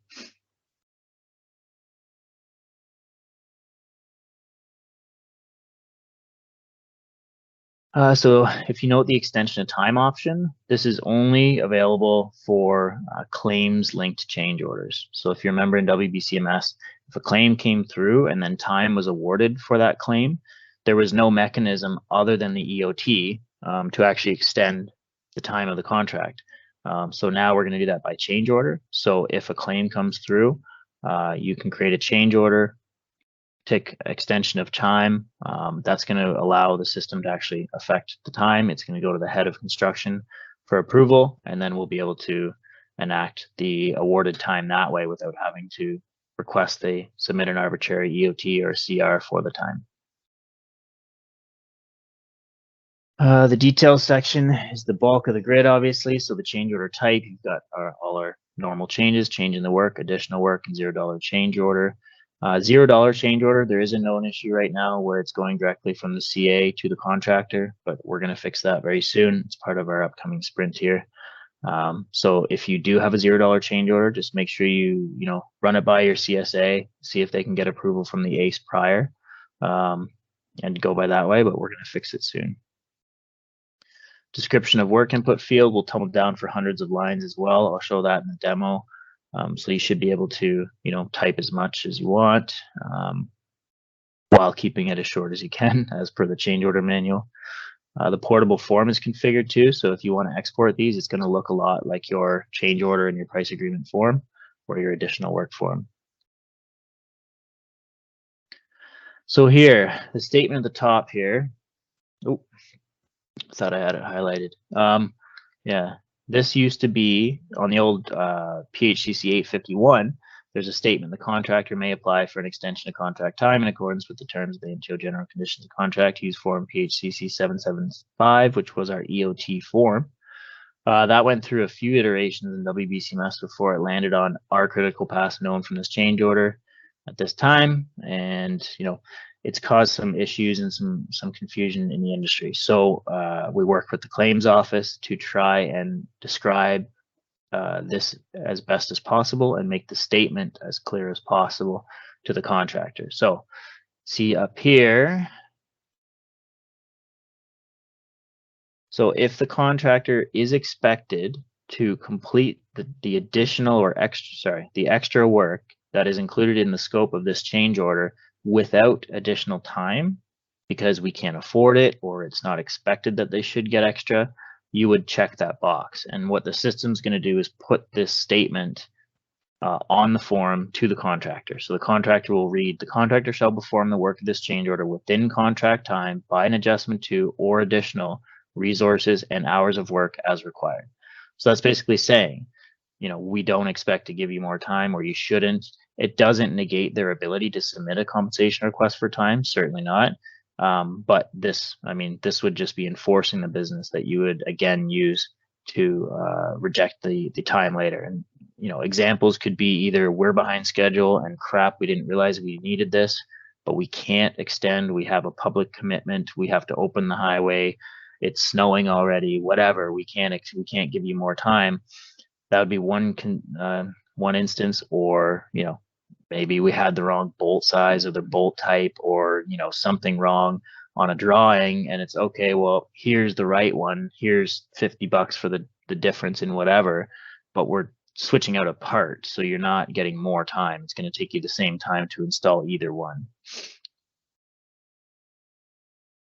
If the work can allow an extension, the CA simply does not check that box. So if you expect that, yeah, we should probably give them some extra days, or at least we would entertain it, then just don't check the box. They won't see the statement. As bases of payment are selected, their respective grids will appear below. So as you pick them here, much like WBCMS, they will appear below. So you pick tender items and lump sum, and then they show up there. If you uncheck them, they disappear. So you'll only be presented with the grids that apply. Obviously, you choose your items, your subcodes there. You input everything. You got your adjusted quantity in that column. Always make sure adjusted quantity is filled out. It's got the red asterisk. Subcode there, how much you're adjusting it by, and then at the bottom in the lump sum, you've got the total with a description. Provide traffic control for paving repairs. Please note the available commands as well. So this is at the bottom. Once you've got your initiation ready to go, you've got two options. Now, if you have just finished your initiation and you try and click create change order, it will stop you because you have to get DOFMA. So you have to initiate DOFMA first. You manually click initiate DOFMA. Once that comes back down, you can create change order again.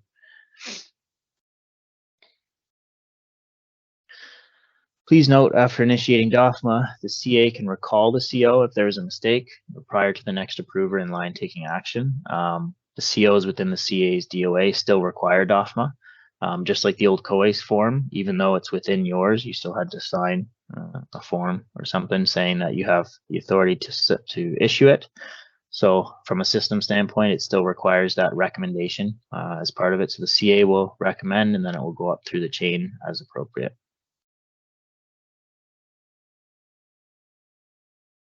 So once the DOFMA is obtained, you have the two buttons there, create change order or close initiation. I think someone was asking if they can cancel a CO. So this is where you would close it. You can close initiation here before you just don't initiate DOFMA and no one even knows that you have the change order.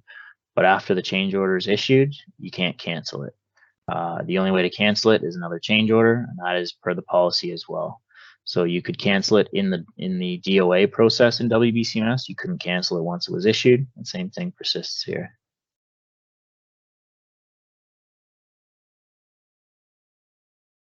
So yeah, once you click issue change order, as per the GCs for the first half of the change management or change order process, it has been officially issued. So if it's an extra work or change in the work, the contractor must start the work. Shall immediately start the work and submit their estimate is something like the language. Contractor will receive this. They have two options. So they can request revision, which is either, oh, you forgot something, you have to add an item or whatever, or it's a negotiation piece too, to say, no, like I think this lump sum is 5,000, it's not 4,500. You've seen the lump sum on the bottom. It shows a lump sum item there. It has a blank total. And then if I were to scroll over the tender item quantity variations section as well, it would be a blank adjusted quantity field, but we do give the item in subcode, even though I chose a different subcode there.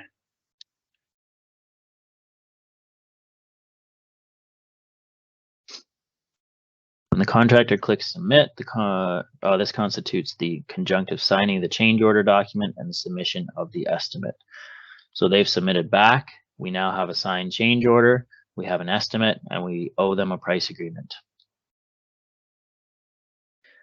So I've shown you this already. This is some of the notifications that come in. So if you're working within the app, you'll get a little notification that looks like that. Otherwise, you'll get an email on the bottom right that just looks like your normal email application. When it's submitted back to the CA by the contractor, now the CA has two options, and you can either issue price agreement. So you can see here, I had 4,500, they came back with 7,900. So I can either revise and change that estimate anywhere between the 4,500, the 7,900, or up to infinity. But if it goes 1 cent over 4,500, it will require the DOA again. Or otherwise, if I agree with my original price, I would just click issue price agreement. So here, yeah, that's what I just explained. I didn't know I blew it up like that. This looks like a different change order now. I just changed to change order 8 for the example. Contractor has 3 options when presented with a price agreement. So there is 3 options. There's really only 2 options. I mean, if you take the save out of it, accept will close the process. The price is locked in. It'll be available. It either will add or remove the quantities to the items. It'll make a lump sum change order available, or it'll send the TNM right to the invoice. But if they request revision, again, that's that back and forth piece. Now we've limited the request revision to either 2 or 3, so they can't just keep clicking the button and being difficult if they don't agree with the price.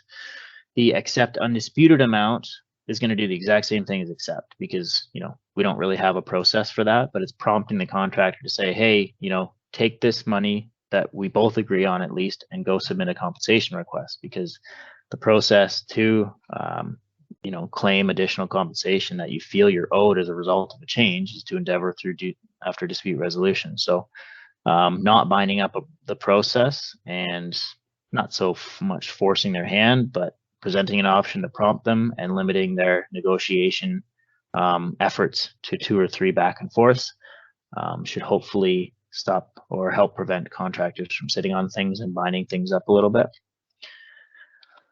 So, all right, we'll do a system demo. I know there's some questions.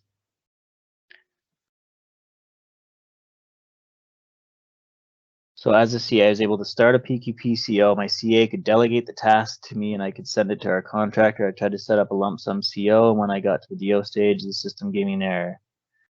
No, they can't. So CAs cannot delegate PQP CO, and I don't know. We have to look at the PQP thing, Megan. I'm not sure what happened there, but yeah, if Michael delegated a single task to you, I think that's how it works. But it also has to be tasks. So if there was something already waiting, maybe you can do it, but a new task you can't. Can CA cancel CO? I answered that one. Is there a list of issues with CMS in the process of being resolved available? Not really. Like, we have one with our ticketing system, and we communicate issues as we learn them and as we fix them, but no, there's not a master list. Can CA change the subject line of CI after DOFM approval? No, they can't. If the box is clicked, does that mean that variation of tender item quantity and bid prices no longer apply? No, bid prices apply. You can't change the price unless you choose basis of payment B. If you choose A, you would just be adjusting the actual quantities. The price shows, but it's grayed out and it's non-editable. Can TNM change order still be changed to a lump sum change order, and what type of restriction for this? Where do you see that a change order has been signed by the contractor? So the basis of payment can be changed anywhere up to after the price agreement has been signed or issued, sorry. So you can, because the price agreement requires the basis of payment. So if you issue the price agreement, it gets signed, you can't change it, but you can change it anywhere up to there. And a change order is signed by the contractor when they have submitted their estimate. So that is them signing it. If you look at the form, I believe it attaches their little digital signature if they've uploaded one. So that's where you would see that, but you just need to know that once they've submitted their estimate, the change order is signed. But again, if it's a change in the work change order, you don't really care if they've signed it. You care that you've issued it because that's the important part. Then they're on notice to start the work, and the rest of it is just the money. Are you able to provide details of spring planning? Are the sprints 2 weeks or longer? Curious on how often we can expect.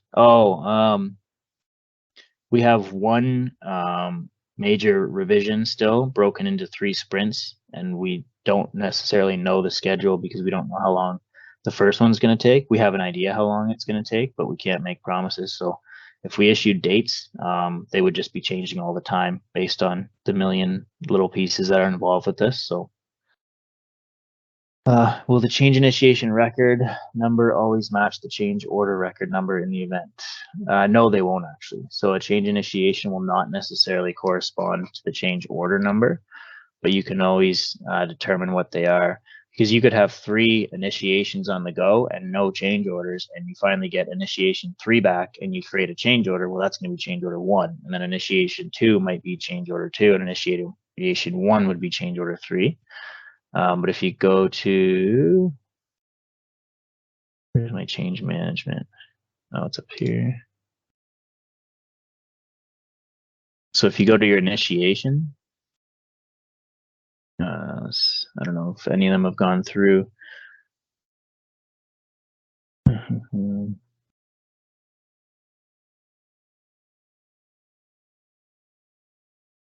Here, so you can see this is CI 11 up here. Here's the contract. Here's the change management shell, which is CI 11. So I went from 11 to 11. Then I went from 11 to 8. So change order 8 is here. So that it ended up becoming change order 8. And then if I click on this, it'll open up the change order for me.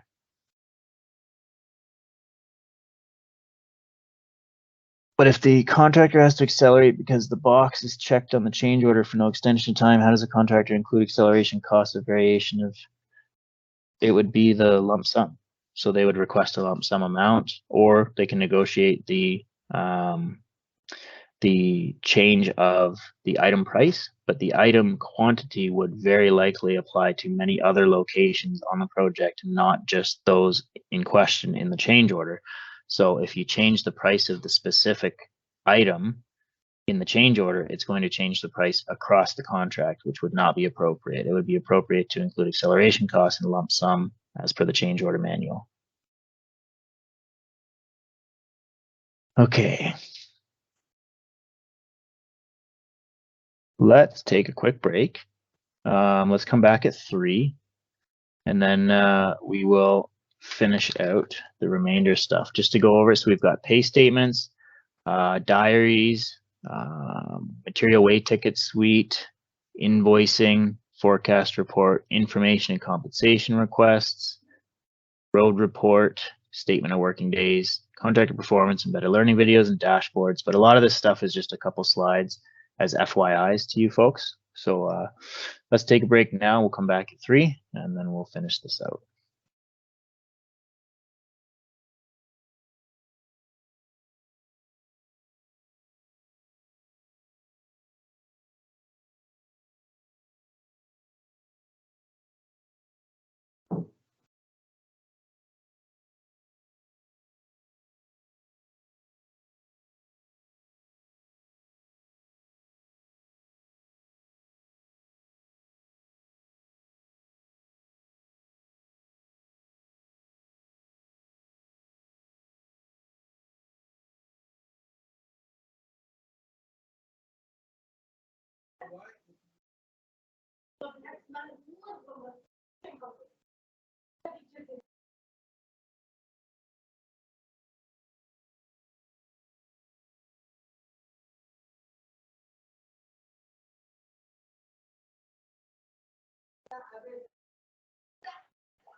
All right, folks, we're going to get back at it here. There's a couple questions here. The first question and the second question are very related, actually. If I flip over here, so what happens to a change order when it is approved? How do you pay it? So the last step, once the contractor accepts the price agreement, it'll come back to the CA, and I should have covered that step, but you're just going to click create transaction. I don't think I have any change orders ready to go here in that status. But at the bottom, you'll just have create transaction. That will open a window, much like when you create change management. Here, I'll do one here.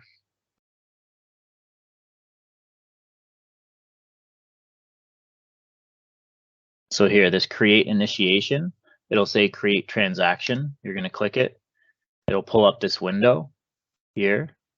It'll have a little section here to show you what you're processing it to. So this is going to say process to change order or to initiation, because that's the next step. But if you're in change order, you'll be processing it to transaction, which is the tab up here. And once you process that, it'll go to transactions. And once it's on transactions, it's ready to be picked up by the invoice. So that's how it will be paid. So the second question, if you have a create transaction button, that's not a Kahoot glitch. That's the way that you're going to say, okay, this process is done. Please queue it for payment. Should change orders created and completed during migration be in there? Yes. So they're not in the file manager. They're going to be in the transactions tab. I'm just going to flip to a live contract here that I know actually has a bunch of them. Here, this one. West Region contracts. This one's been going for a couple of years. So if I come to transactions, it might take a minute because this one has a bunch. So these are all the old OPAs and change orders from the old systems. You can see OPAs here and change orders here, 99, 92, 91, 90, 89. So that's where they should be there in the transactions tab.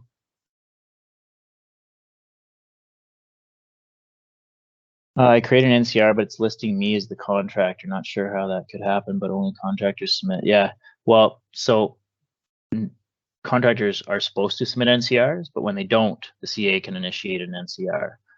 So if you initiate an NCR, I would have to look at it. If you want to send me an email just to remind me, I can look at it. But you are able to create an NCR for the contractor, at which time you only fill out the top little bit of information like the subject and what it was, and they still have to fill out the category and their proposal and what went wrong and all that kind of stuff. Okay. Pay statements. So we've already covered this a lot. We'll just go through it quickly here. So this is the contractor quantity. So this is just an FYI for you folks.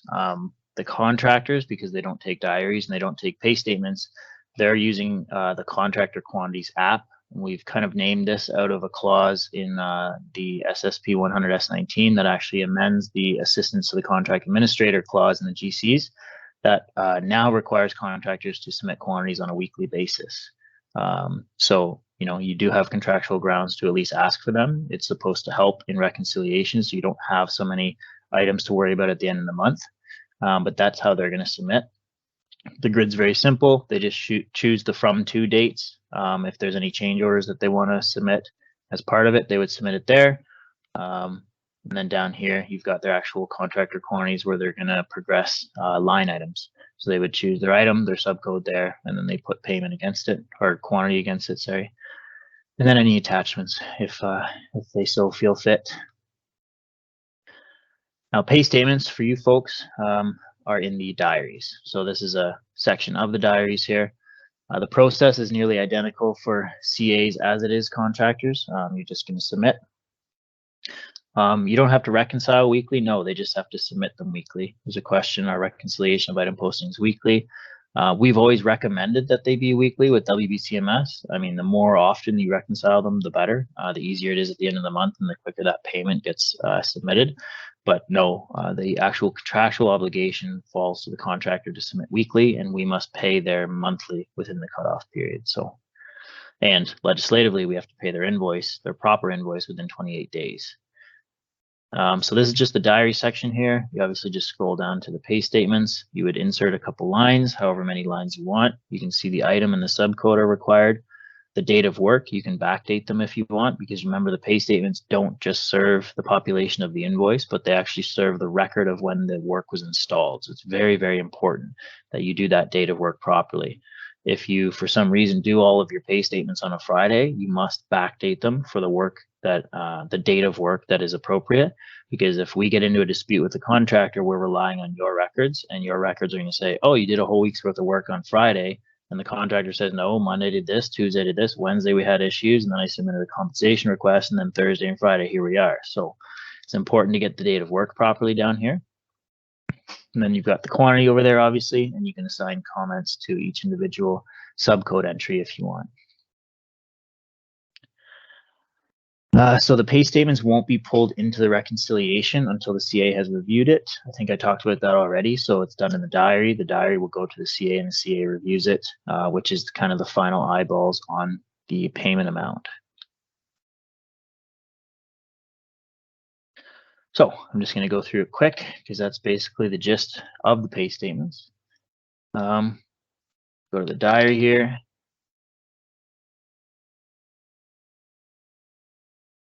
Here's my diaries. I've already got one open. I'm going to start one from scratch. I had two of them open. There, so you can see all the diaries here. You can scroll over here.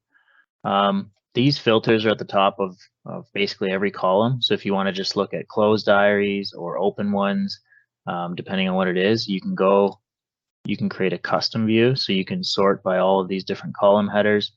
You can sort them. You've got lots of filters and stuff here. And then if you want to save as your own view, you can click Save As, and then that will populate here, and you'll be able to click your own view whenever you want to. I'm just going to create a new one here.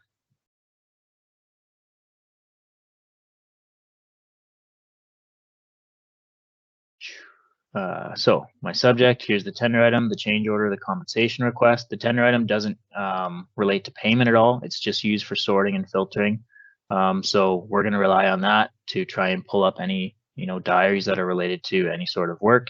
If it's a CA general diary, use whatever makes the most sense, or identify the critical path item for that day is always useful. Or you can choose a no bid item, but it is going to force the selection of a tender item. Then your category, you have all your categories here. We also have an other category just in case. And if you choose the other category, it will introduce another mandatory field where you have to actually say what the diary is. It can't just be other. There is a hand up. I forgot. I will address it as soon as I'm done. I'm sorry. So I insert some lines here, pull up my items, my subcode here. Item here, subcode here. Now, one thing I forgot to mention up top. So for migrated contracts, because of the way the data was in WBCMS, WBCMS didn't track by subcode. It let you input into subcodes, and then it would go and take that quantity and just dump it back into the total tender item quantity. So when we've migrated, there is no subcode data. So for migrated contracts, we don't have that, unfortunately. We're just asking that you would put the subcode in here. So subcode whatever, subcode 7, or it could be the location from the quantity sheets. However we used to do it the old school way, just do it this way. And then if there are, for any new contracts that are integrated and created as new in CMS, they will take full advantage of the system's capabilities, and they will have full subcode ability. So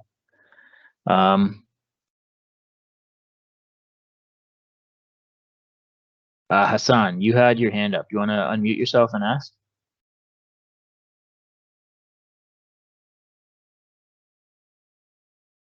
Putting him on the spot here.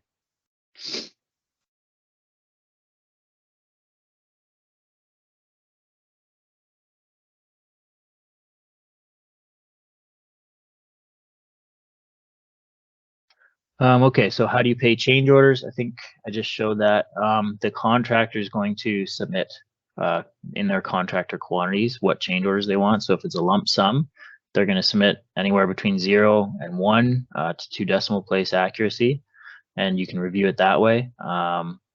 T&M change orders get pulled in automatically, and then PQP and item value adjustments or item unit cost adjustments just an act across the actual items. So you would pay them through a pay statement still.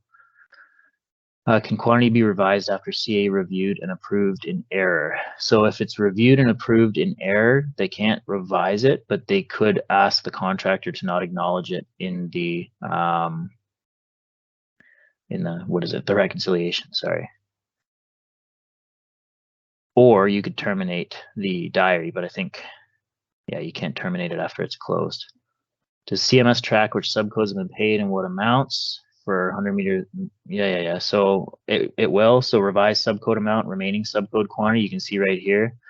This is what, the total value of the subcode or the total quantity of the subcode is in the contract.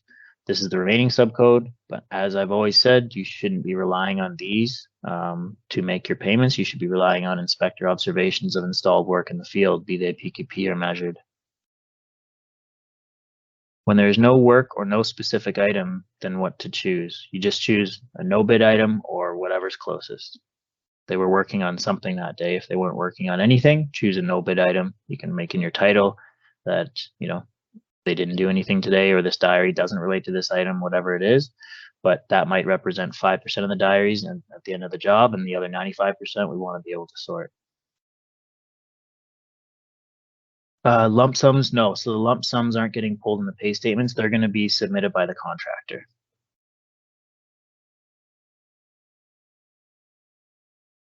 All right.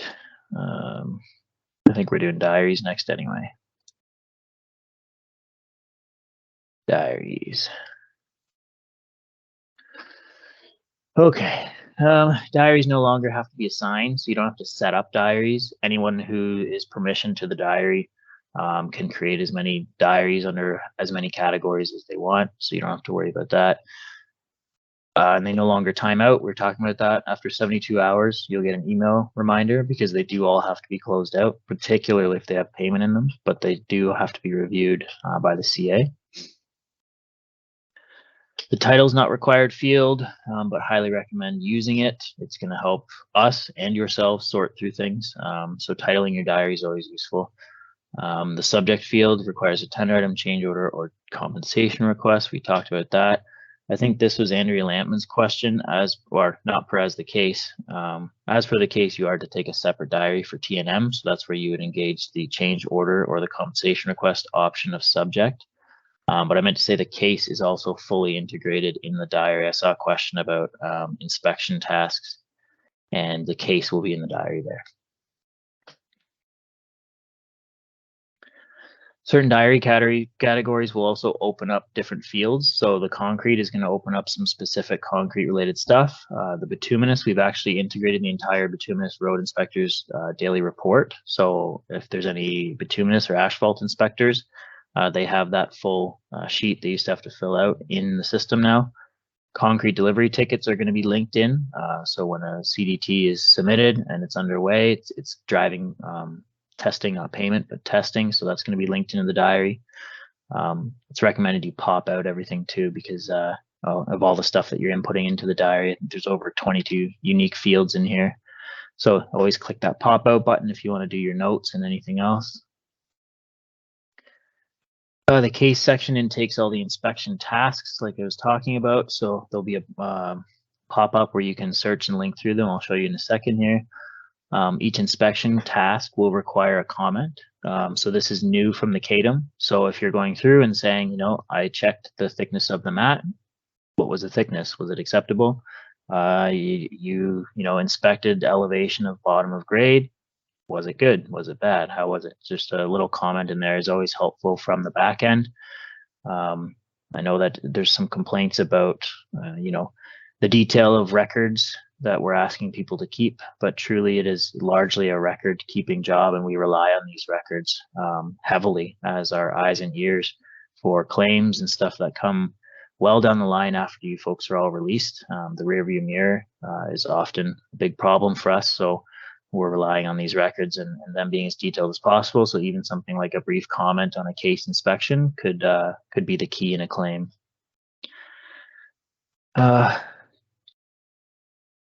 There's the case right there. So if you click link, it's going to open up all the cases here. You have the search at the top there. You can always click that and search by either the case number or you know, a keyword in it. All the cases, I think there's separate case training, but it's been linked to the OPSs that represent them. So you'll see that they flow and look a lot similar, and they have been inspected and prepared by the caretakers of the OPSs and SSPs that they represent. So we're hoping that that helps make things more clear for everybody. And this is where you're going to select it. So this default here, you can click there and manage views as appropriately. And then down here is where you do your multi-select. You'll have to select here, even if it's one selection. Like I was saying, this has gotten me before too. So if you click over in the middle here, you won't be able to, but if you just highlight along the left, you'll be fine. You can see at the bottom, we have 7,083 case entries in here. So our policy group has done quite the exercise there. How to get case numbers, not OPS, but the sub item. The case number should relate to the OPS item. So the case for asphalt is 313. The case for concrete's 1350. The structural stuff's all in the 900s. Some of us are still using CADM this year to finish. Yes, thank you. So the CADM, those of you who are using the CADM, simply just make those remarks in your notes log, just like you would your diary when you wrote them in. If we can enlarge the link case window, that would be very helpful. Oh, well, yeah, you can zoom in and out as much as you want when if a user is in there. That's more of a zoomed out view that I use just for the exercise or for the slideshow, but yep, they can zoom in. There's a lot of sub items, yes, but you'd have to refer to the specific case to see how they are addressed. So not OPS, but there's a lot of sub item within each OPSS. So this doesn't necessarily relate to subcodes, but I get what you're saying, that there's a lot of things within it. You would have to check the specific case. Like I said, there's over 7,000 of them, so I can't blanket statement say that they're all included in there, but the notes log window is not limited characters. No, it just keeps going. We can look at it. Note comments are for every case statement now, not just for milestones. Yeah, I don't think you can resize any windows in Kahua or in CMS. I think it's just zooming in and out. Will the inspector have to make a separate diary for each item the contractor is working on that day? Just thinking of searching for information. No, it would just be the most relevant or the critical item. You know, we're still going to search by your title, by the date, by the category, by the actual inspector. So it'll help us narrow it down. They don't have to create separate diaries to link separate items, and it doesn't drive payment, so they can still make multiple pay statements relating to different items in the same diary. Yeah. Okay, the weather. So CMS has a built-in weather feature that can automatically aggregate the weather from the nearest weather radar station. We realize there's a glitch, or not a glitch, but it just defaults to the St. Catharines postal code. So we're trying to figure out a way to make that customizable. But in the meantime, at the bottom here, you can always insert a line and create your own weather note. This is going to work now while the automatic thing isn't working, and it also works if the automatic aggregation doesn't necessarily represent the weather that is local at your site. So the station could be, you know, over 20 kilometers away, and maybe it says it's raining there and it's not at your site. So you can make those changes, and we will always take the actual inspector manual observations over the automatic. There's also references section at the bottom, so you can link in specific different records. We're going to add NCR here and concrete delivery ticket as well. Okay, I don't know. We'll quickly look at them. I think we've looked at diaries a fair amount here, or talked about them at least.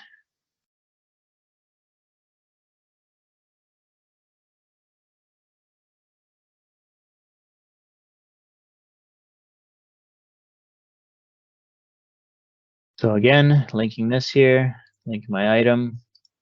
Here's my category. Maybe it's other.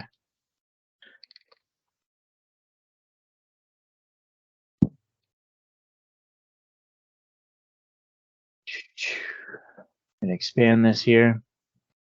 So status, that just, we all know that shows where it's at, who it's waiting with, what status it's in. Your labor, your equipment. This is going to be the same list that we were looking at earlier in the training. There's our anything right there. Same with equipment. This obviously doesn't drive payment or anything. This is just referencing which equipment was on site. We are working on a copy feature to copy previous daily work records and diary entries for labor and equipment.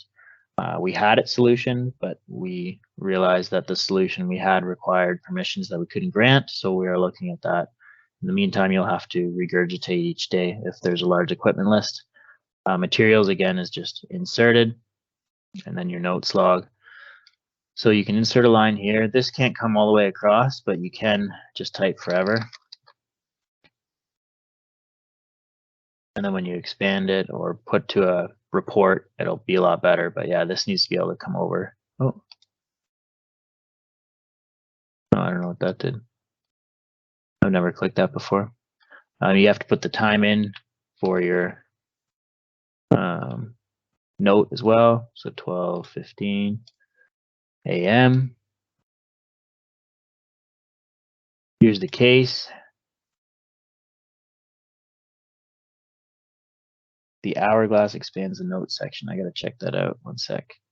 Here's the case. So here you can choose them. If you come up here, you should be able to search like, I don't know, 904, 1351st. And then you just scroll down here and find whatever ones you need. And then if you choose one, it should require a comment over here. See this? We have a red star comment. So make a comment. You don't have to save between inputs. No. Okay, where's my notes log?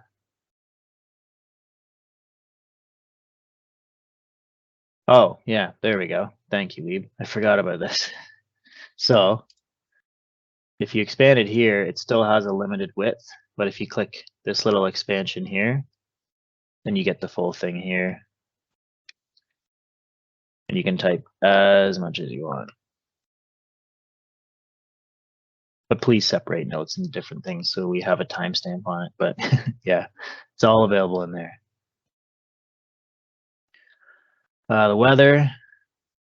So this is the weather here. This is the problem. You can do it with configuration, but this is administrator privileges. So right now it's stuck with this one. We can see what the weather's like in St. Catharines. It's nicer than it is where I am.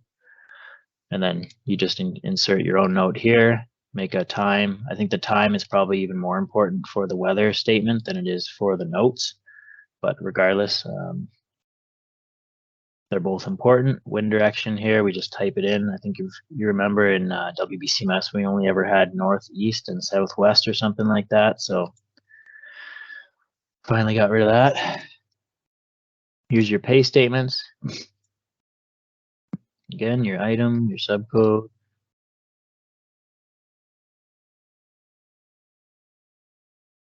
And your payment quantity. If you notice, everything in this contract has a quantity of 2 because we set it up just for testing. That's it. You can save it and work on it later. So definitely save it while you're going through your day. Then you can always submit it. So you'll see the status still be open right here. Ball in courts with, well, all the balls are with me on this one, but once I submit it here, should get a notification.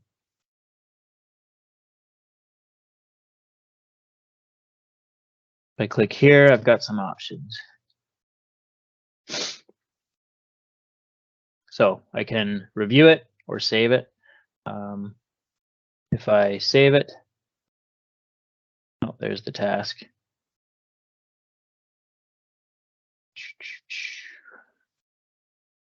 See, there's usually a close button here, and there's been a lot of confusion with the close and the terminated. So I was hoping I could show you, but I think they're fixing it right now.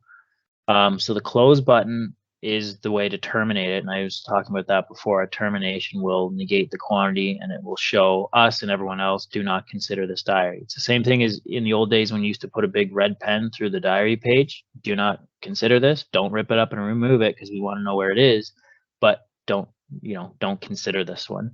But the button was closed. So a lot of people were hitting close as in close the window, and that was causing confusion. So what we're going to do. I will. Just hopefully there's no rain. If we could just mute our I'm mics. thinking, please. come on. There we go. Yeah, so there's a confusion with the closed terminated button. So we're changing the name of it to terminated. So when this button reappears and you click it, it should be obvious. You're terminating the whole record. So don't click that unless you really mean to. Just going to mute. Warm weather.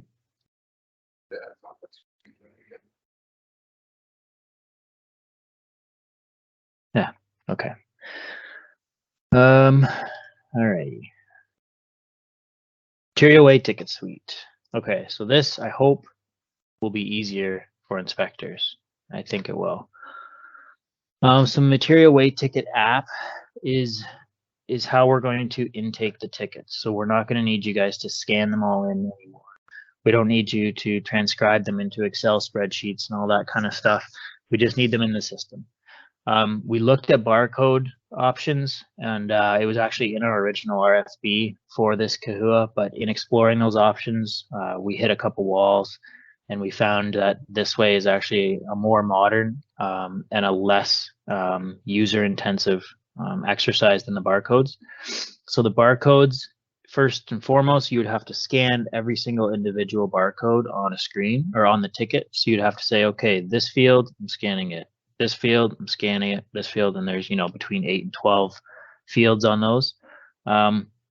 It also would introduce a hardware requirement for our CAs, which, that means we have to go out to industry, find one. I don't know if there's competitive markets for that. We have to sole source one. We have to require at least a certain specification of barcode reader for every single CA to buy, and you guys have to all buy those, and you have to have a software that would work with it. We would have to prescribe exactly what type and what software it would be so that it would be compatible with Kahua. And then the other thing is we don't have a unified contract with the concrete suppliers. We have one that concerns their confidential Form Bs, which, Form B portions of their mixed designs. It doesn't say that every single one of them has to use the exact same ticketing system with the same output. So we're not really in a position to use barcodes, but we all have smartphones with phone or cameras in our pocket now. So what we have is this material weight ticket suite. It was designed with mobile use in mind, but you can use it in the office, you can use it on your computer, your tablet, whatever. It's going to consist of 4 inputs. So you have to put the ticket number, so we have to know which the ticket is. You're going to assign it to an item, and because the system will then later sequester that quantity and assign it to an item and summarize it with all the other item linked quantities. You have to do the gross weight, which the only reason you have to do that is because of the Weights and Measures Act of Ontario. Otherwise, we wouldn't have done that. And then we need the net weight, obviously, for the payment amount. There are additional inputs if there's a partial load. So if they dump half a load or a quarter or 3/4 of the load and then take the load elsewhere, maybe they take it off site or they put it into a different item work, something like that. You can click partial load, you can designate how much it is, and the system will automatically calculate it based on the net weight. So if you say it's half of 309, it'll take 309 divided by half and make that the pay statement quantity. But the final input, if there is no partial load, is a picture of the ticket. So because we have a picture, we have the definitive source. So if there's transcription errors or anything like that, we still have the source. The CA can always check it. Anyone else can check it. So you do ticket number, item, gross weight, net weight, and picture. We're hoping that is far less than the amount of inputs required at the keyboard in an Excel sheet, plus the amount of time spent at a scanner scanning all the tickets in. We still need the hard copy tickets submitted at the end, but as long as they're all attached here as a ticket or as an attachment in the material weight ticket suite, we just need them submitted at the end, just for diligence. So this is where you do all that.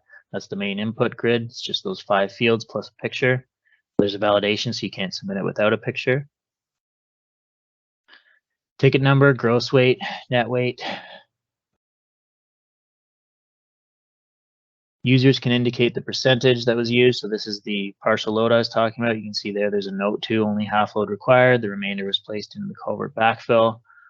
They can select the percentage. Obviously, we wouldn't know the weight remaining in the truck. Once they click submit, that's it. They just wait for the next ticket. So it should be less than a minute of work. They can do it with their phones. Obviously, if it's safe, I mean, I'd encourage, holding onto them until you can get over underneath a tree and get in some shade and do it, or you can do it at lunch, or you can do it after. I don't care, but that's how they're going to get into the system.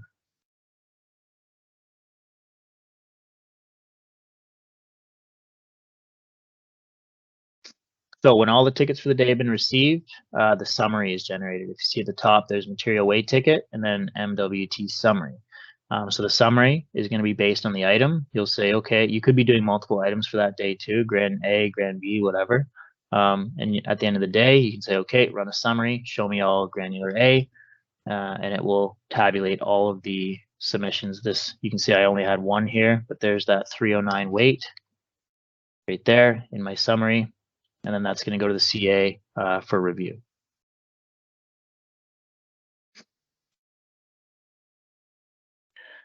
Okay, can you scan the tickets in? Yeah, you can scan to photo, yeah. And then attach the photo that way with your computer, yep. Do checkers need a license? So a checker would just be an inspector.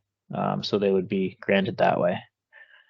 Weight tickets to be entered by no, they're entered by the inspector. The contractor retains their copy for their own use, but we need you folks to be recording them on our behalf. For items, if the A is canceled, paid under a culvert item, would you select the culvert? Yeah, so in the example of that, so you would say they dumped half the load into some, I don't know, whatever, and you're paying that by tickets. Whoops. Oh, I went backwards. You're paying that by tickets, and they take the other half of the load and dump it into a culvert. Well, the material and backfill required for that culvert is paid under the item. So whoever's inspecting that culvert would just, there's not even a pay statement for specifically backfill. It would just be up to bottom of sub or up to top of subgrade. So you'd pay that however you would do it separately, but this will let you make sure that you can split a singular ticket over 2 different items if need be. What about the canceled tickets as the material is paid included in different items? Oh, yeah. Sorry, yeah. If you are paying it under a specific wait, I don't know if I understand. If you're doing granular for a culvert item, you would pick the culvert item. If you're doing granular just for the sake of granular, you would pick that granular A item. If you're doing granular shouldering, you would do it for the shoulder. You would pick the shouldering, right? Will the office person have access to enter ticket information only if they're an inspector? Will there be a summary that includes the canceled ticket total in it, since the sampling is based on total tons placed, including the canceled loads? No. So if a amount of quantity is rejected, that's a different story. You would not pay that probably in the reconciliation. But it could involve remove and replace or something else too. So that would be more of a case by case. If paving is by square meter, then should tickets be entered? No, it's paid by the square meter, not by the ton. When we try to generate ticket summary, it doesn't allow to remove a row. Let's say that particular row is for current day and summary is for yesterday. Okay, I'll have to look at that about correction, but each individual ticket or material weight ticket record goes to the CA, or the summary goes to the CA. So I'll have to look at if they can do anything about it. They're supposed to be able to. Not rejected material placed in a culvert. Yeah, so if the material was placed in a culvert, then you'd record it under a separate culvert item. So I guess you'd keep the same ticket. You'd take a picture and say, okay, this half of gravel went into the shouldering item, and then they went over and dumped it into the culvert. So you'd pay half of that under that, and then you'd create a new material weight ticket. You'd choose the culvert item, and then you'd take a picture again, and you'd go 50% of that. So that ticket would be spread 50% over the 2 items. So I think what Terry was meaning was for the summary, if you place 6,000 tons of granular A and 4,000 of that was a culvert, will it track that we've actually hauled 6,000 for sampling purposes? No, because the ministry only cares about installed material. If 2,000 tons left the site and was not installed and it was sampled, we would have to disclude those sublot samples from whatever the final was as well. But sorry, Ryan, I typed that one, so I just figured I'd unmute to clear Sure, that. yeah. Yeah. I've always done it where those 2,000 tons were hauled to a culvert and placed. So they still had to meet the granular A spec, whether they're paid or not. So we whether it's paid under the backfill of the culvert item or paid as granular A, it still has to meet the A spec. So we sample it based on what's hauled out of the site, not based on what's paid. All that makes sense except when you said based on what's hauled out of site. Sorry, out of the pit, I should have been saying. Oh, okay, sorry. Yeah. Well, no, I don't know, maybe I'm not understanding it right, but if you get 6,000 tons from the pit, 2,000 goes into a culvert item and 4,000 gets dumped into the shoulder spreader. You're paying 4,000 under the shoulder spreader, which is subject to the lot sublot testing frequency of the spec that governs granular shouldering. The 2,000 would be subject to the sampling required in the lot schedule of. Yeah, but the lot schedule is just from 1010, which is just for granular A. It doesn't matter what the use is. Okay, so I guess it would be different lots if it's applied to different items. No, it's the same lot. Okay, then there's no issue then. No, all I'm saying is that will CMS tell us that we've hauled 6,000 tons from the same pit for sampling, or will it only tell us that it's like 4,000 was granular A? So that's our total for the project so far. Okay, I think I see what you're saying. Yeah, it's not going to track based on what comes out of the pit. It's going to be tracked based on what you are inputting into the ticket suite as far as what's delivered and where. Yeah, sorry about that. No problem. It's a little confusing, but yeah, thanks. Yeah, it's like arguing with your wife over text. It's kind of hard to understand. But yeah, thanks. Yeah. Okay, so granular place for culvert does not come under ERS. No, I think it does. If it's enough, yeah.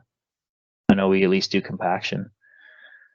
Will it summarize the total? Okay, yeah. No. Of course it does, but at a different price. Yeah. Yeah, you only select an item and not a subcode. Yeah, it's just at the item level. Okay. May I ask a question? Yeah. What if for some of the granular being posted is included in the item, so we don't actually pay for it at all because it's included, but we actually keep track of those canceled tickets? Yes, yeah, But you would they, still. they wouldn't put those in their diary because you were not paying for those. They would just keep a record of that. Is that correct? Yes, correct. Okay, thank you so much. The same as the tickets that relate to a TNM that I was talking about earlier, right? Like if TNM requires that, you wouldn't put them through this because this will drive payment. So this is only, I should change my approach to this a little bit and be clear that this is, sorry about that. Sorry. It's okay. Yeah, if it's, so the majority of tickets will go through and be assigned to a specific item as installed and accepted by the ministry. And then everything else like TNM or stuff like that, they'll still be sequestered separately. And we're hoping that's not too many. Oops. So let's do a quick demo of that. Where are we at? 20 minutes. I'll try and keep us to our time, but I know it's hard to retain this stuff as it is with the digital delivery. So I don't want to rush too fast, but there's a lot to cover. The rest of the stuff's fairly basic. So material weight ticket. So up here we've got our two tabs. If I start a new one here, my ticket number, My item is all my items in the contract. Permanent modular bridge, sure.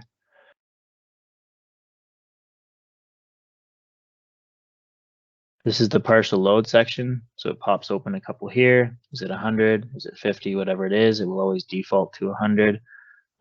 You could always make a note too if you want to make a note to the actual material weight ticket. You could say partial load, keep it at 100%, and whatever else, you know, this, you know, failed, whatever. You can make notes that way, and then you submit it. Oh, please attach a photo. So you have to upload a photo here.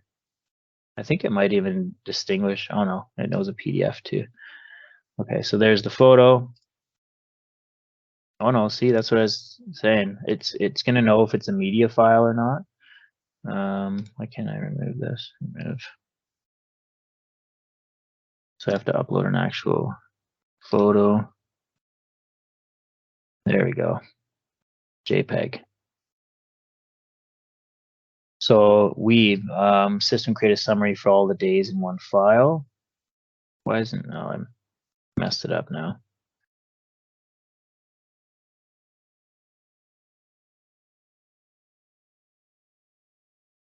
Oh, I know why. I'm dumb, sorry. That's my fault. This is the generic attachments at the bottom. It's fine to have them there, but they have to actually be, the photo has to actually be up here with all the information. My bad. There it is. And then it'll let us. So the system will create the summaries here.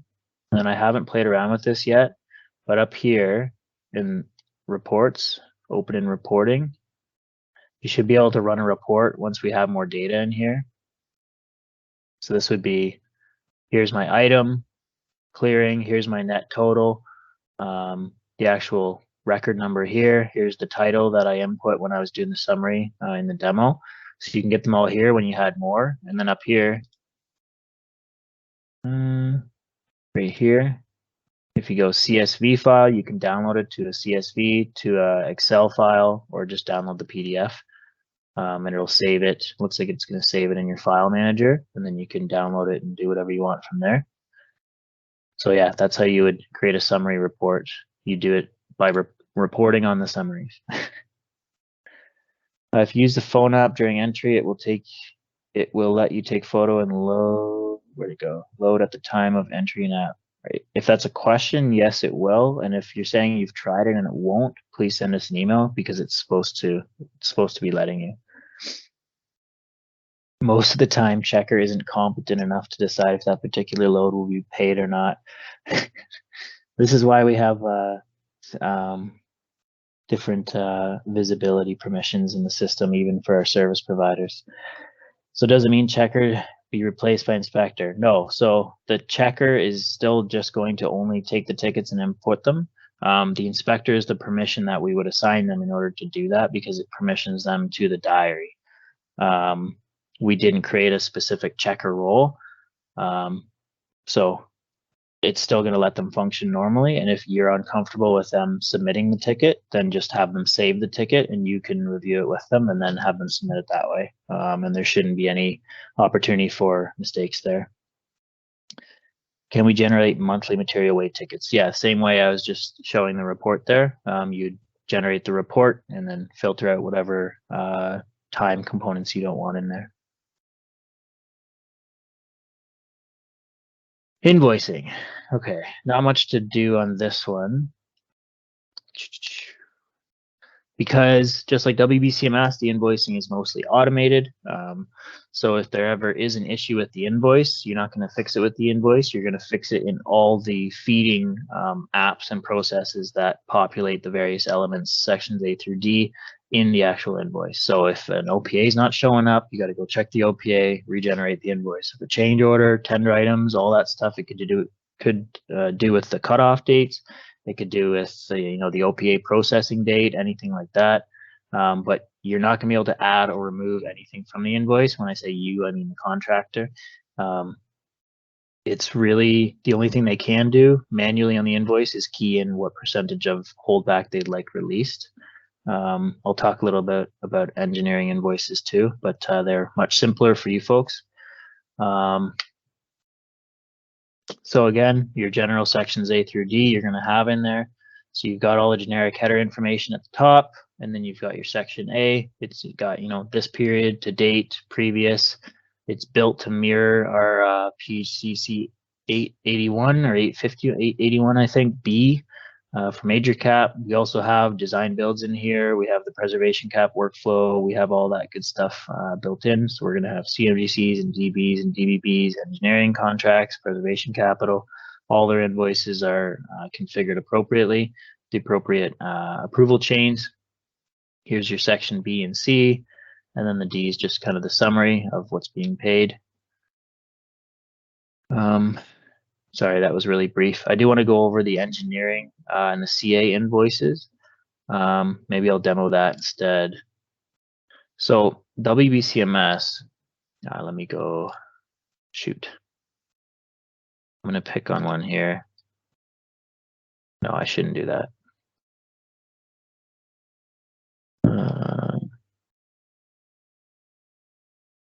I definitely shouldn't use a live CA agreement to demo it to a bunch of CAs. Demo the invoice.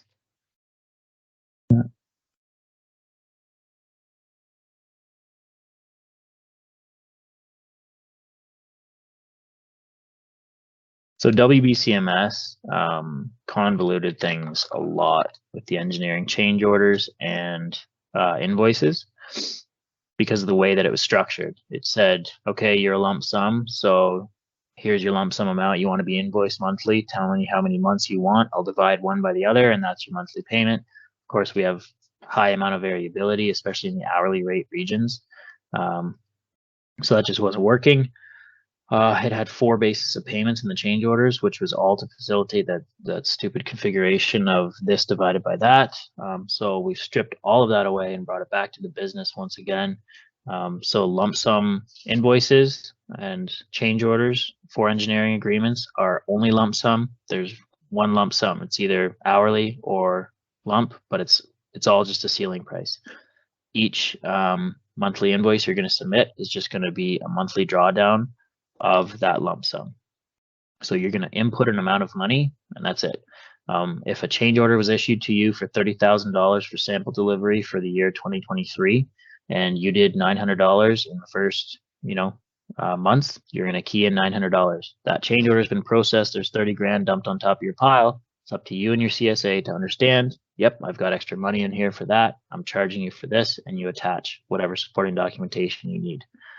For the hourlies, for the hourlies or the lumps, Contract Services has full ability to set up the contract however you like with items. So they could set up a PM item, a CA item, an inspector, or whatever, and you could apply quantities against those. Or for the lump sum, they could set it up part A, part B, part C, and you could bill under each of the individual items. It's still only going to draw down from the lump sum, but that's how we're going to organize it. And that's how the change orders and the invoices are going to work. So I'm hoping this is our test environment. So we'll see what happens here. And I know that the change management for invoice or for engineering right now is basically just the construction one, because we are rolling out engineering in a few months from now. So we're going to be integrating the complete engineering office. So basically all of TIMD. So project delivery, structural office, geomatics, geotech, they're all going to be in there. All of their retainers are going to be working in there. They're going to be billing using them. And when that comes, we're going to use that opportunity to catch up the change orders and the invoices to be what they should be. But because we are getting this out the door and ready for construction, we just use the construction one and we'll utilize the lump sum. So you can see here my invoice reference number. This is whatever your company wants to call it. Your period from first to today. Come down here. There's the service provider contact. So it's not me. I don't know what's going to happen when I submit this. And then here's your item. So total percentage completed. We haven't billed anything against this contract yet. I'm just going to come over here. 100 grand. And then you can put notes over here as well. So if you wanted, you could just put, remember that you owe me for that additional sample delivery, whatever it is. If I save this, it'll update the percentage.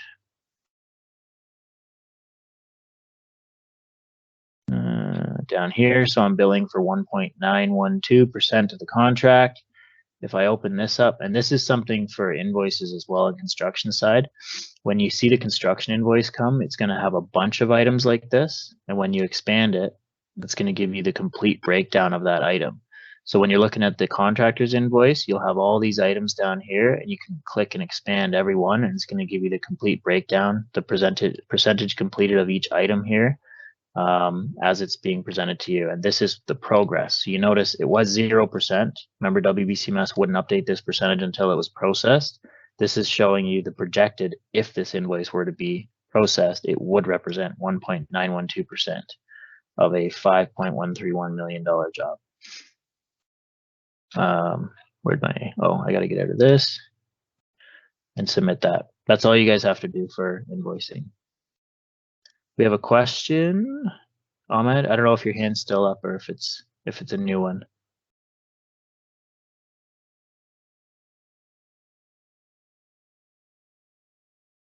Forecast report. So forecast report is something that we're developing. We start Monday actually on our first sprint for the critical apps that we ran out of time for.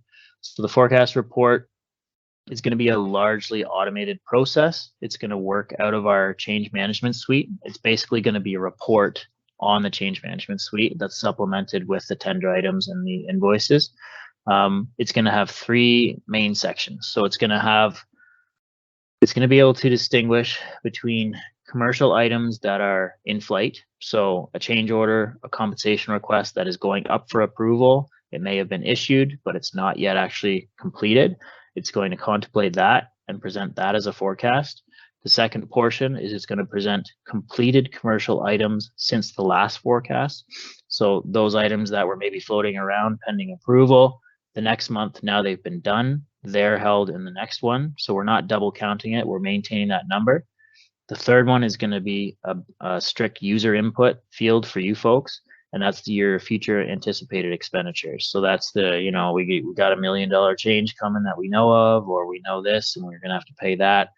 So, you know, this is, you can add that in there. You can add your notes to say what exactly it is, including all your, you know, your adjustments, your ERS, all that other supporting documentation for that forecast. It'll be submitted. It'll go through to contract services, obviously, with your invoice. The validation linking the invoice in the forecast report has been removed because of our legislated requirement to pay within a certain amount of time. But it is still very much expected to be submitted with the invoice, and contract services will be on you, I'm told, if you don't complete it and submit it along with the invoice. So, and they most likely will sit on the invoice until that 28-day period is coming up if you don't submit it with it. So it's best to keep to that practice, but in those, you know, 1% times when we can't wait, you'll be able to process the invoice. So any questions on that? What license level will have access to submit CA invoices? So only the project manager has ability to even access the CA agreement. So there are instances right now, because there's an erroneous roster role for the CA on the CA agreement. There's actually two. But that's going to be removed soon. It was a fervent request from ASEC to remove this. Someone mentioned, you know, if the inspector or the checker is incompetent, we don't want them doing that. The PMs didn't want any access to the CA agreement by the CAs, not because of incompetency, obviously, but just due to sensitivity, you know, item prices and stuff like that. So only the PM has access to the CA agreement, and only the PM can perform commercial activity on the CA agreement. The PM role is also the audit role. So whoever the auditor is, they're just assigned to the same permission group as the PM. They wouldn't do anything on the CA agreement. They may be the same person, but they would have full access to the construction and the CA agreement in order to perform their audits. IRs and CRs. Okay. Whoop. So they're fairly basic. These were newer to WBCMS as well. Like these came out in 2020, so I was part of the configuration team for that as well. I think maybe we learned some lessons from the original, and it was maybe less arduous in WBCMS than some of the other records because it was newer. So we've copied some of that. It's largely going to flow the same. It's fairly intuitive. I mean, the contractor is going to fill out the reasons, the details of request. It's going to come in to you folks, and then you're going to review it and provide a response. When it does come in, the review duration will be listed here. So this is handy on IRs and especially CRs and other documents, but particularly for these just because of the time sensitivity and our requirements to turn them around within 20 and 60 days. The CA can either issue the response or elevate it to the CSA. Now the issue is, I know that there is a known issue. Well, apparently it's not an issue, but so information requests that come into the CA must first elevate it to the CSA before it can respond. I wasn't aware of this. I assumed it was like for like from WBCMS. It's happened before I joined the team actually. So I did some digging to find it was actually a request from our business from some aspect. So I'm trying to track down that request and see if we can have it removed. I see it from both sides, but I think realistically, CAs are going to elevate when they need to, and they're just going to respond to simple requests without the CA's intervention, and it's not going to hurt timelines as bad that way. So hopefully we get that lifted soon, but I'm not allowed to just undo that decision. I have to find out where it came from first. So I'm working on that. Contract references should always be inserted when possible for their responses for sure. The old adage of not an information request. So I know that the dispute resolution training drills at home. If it's a veiled or overt request for compensation in any way in an information request, you don't even talk about it. You don't type anything. You just say this is not an information request, and that's their cue. Because if they do request compensation in IR and we say no, I think they can go to adjudication or something like that on it. So we have to be careful there.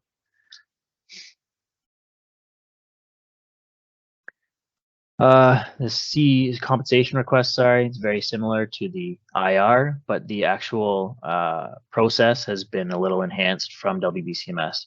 We didn't have the workflow involved for DOFMA. It was a workaround because it was a new process at that time. We didn't know where it was going to go, and we didn't necessarily want to pay a rego for a change order for an outgoing system.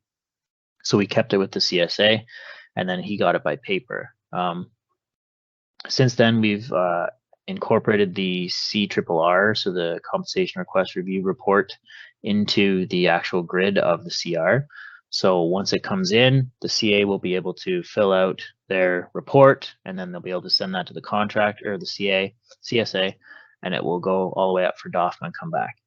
Now the change that I've infused into this based on my experience as a CSA with these IRs is a CA recommended field and a CSA recommended field, because oftentimes, the CA recommends and then the CSA marks it up, says change this, and then the ACE changes it, and then the manager changes it, and suddenly it's nowhere near your original recommendation, but you're being asked to, make the change and submit it. So there'll be your report and your recommended field, and then the CSA can choose to copy that field. They can change it up, they can change it down.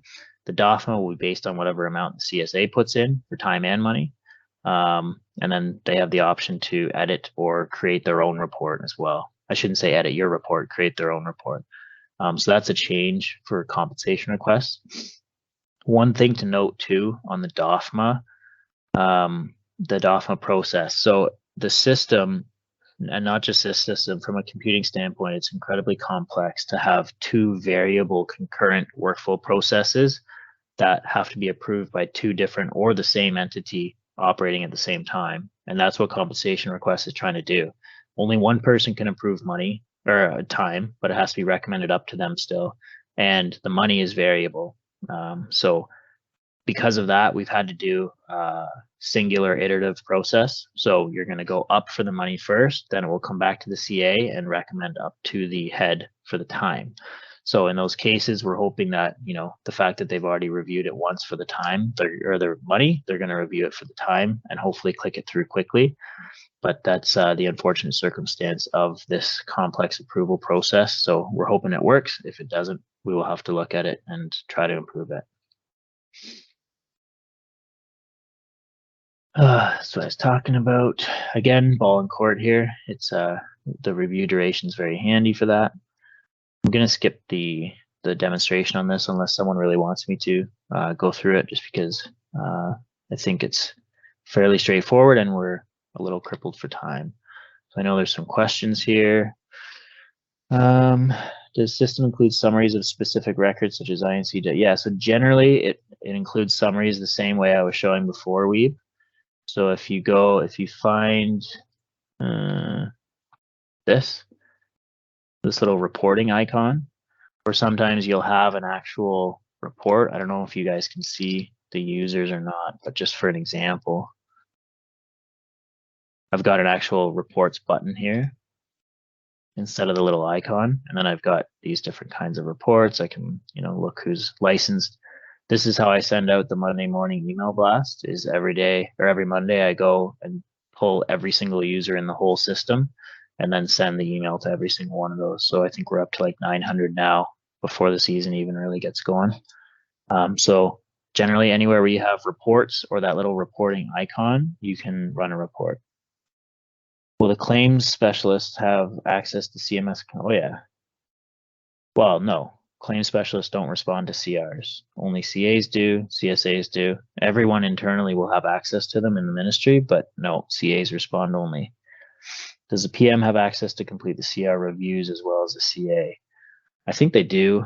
I'm pretty sure they do. So we kind of built it so the CSA can basically do anything the CA can without having to add special permissions. So if you guys are off or whatever, we need to issue an INC, the CSA can do it. And likewise for the CA and PM, basically anything the CA can do, the PM can do. Okay, road reports, I think, is next. So this is an important one, and I'm glad we're talking about it. I know we're over time, so I appreciate your patience. This is an important one. So Osculus is no more. The temporary conditions for restrictions that we have always done with Osculus and with BMS to serve OO permits is no longer. So we have intaken that into the road report. So you're going to notice the road report's gone from 6 or 7 fields to 28 fields. If those fields don't apply, like many of them won't, just put a 0 or not applicable. It's not a big deal, but it is important that it gets distributed. So there's a distribution list that's been put into the system. It will be updated as needed, but that distribution list is unique to your region. So you need to obviously know what it is in your region, which your CSA will help you. You probably know anyway. You're going to create a road report, fill it out, and when you click submit, it's going to send it to that distribution list. So it's going to send it to your TIS person, your traffic operations center if you want them to, your Osculus contact, anyone who the region tells you needs to be sent to will be set up in the system in the road report, and you can just click and send it to them. So the road report frequencies have not changed. It's still weekly or whenever there's a new restriction. So if you send your report on Wednesday and Friday, they're like, oh, no, we're actually going to be closing lane 1 on Monday. You have to send that restriction in. So you'd have to do another report. You can't just wait until the following Wednesday because the restriction will already be in place and we won't know about it. The really important thing is for the OO permits folks too. So it's important that you're doing these and they're getting sent along, but the OO permits folks are also going to have read-only access to the systems. They're going to go in and actually report on these road reports and restrictions when they are requested a permit from a carrier. So the OO permits officer, oversized overweight loads, is going to receive a request, and the carrier is going to say, I want to take a freaking windmill blade from here to here to here. And they're going to have to go, okay, they'll go check the generic inbox, check for the restriction road reports, go into the system, go into the region, filter by those highways, and then pull road reports that way. And they're actually going to use that to inform the issuance of the permit to the oversized overweight carrier. So it's very important that they're in there and that they're accurate and up to date, because I mean, they always were serving OO permits before, but only on the contracts, that it applied. But there's still going to be the TOC, Ontario 511. Everyone is going to be relying on this information. So basically same expectations, same frequency, a little more levity and more fields. But we're hoping that this is going to help bridge the gap with the OO permits until they can get a more finalized solution. So I will pop into here.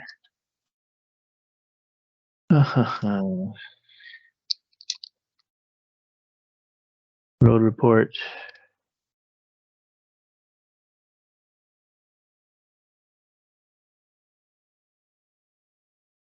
So the road report, the office person has access to it, yes, but they can't create it.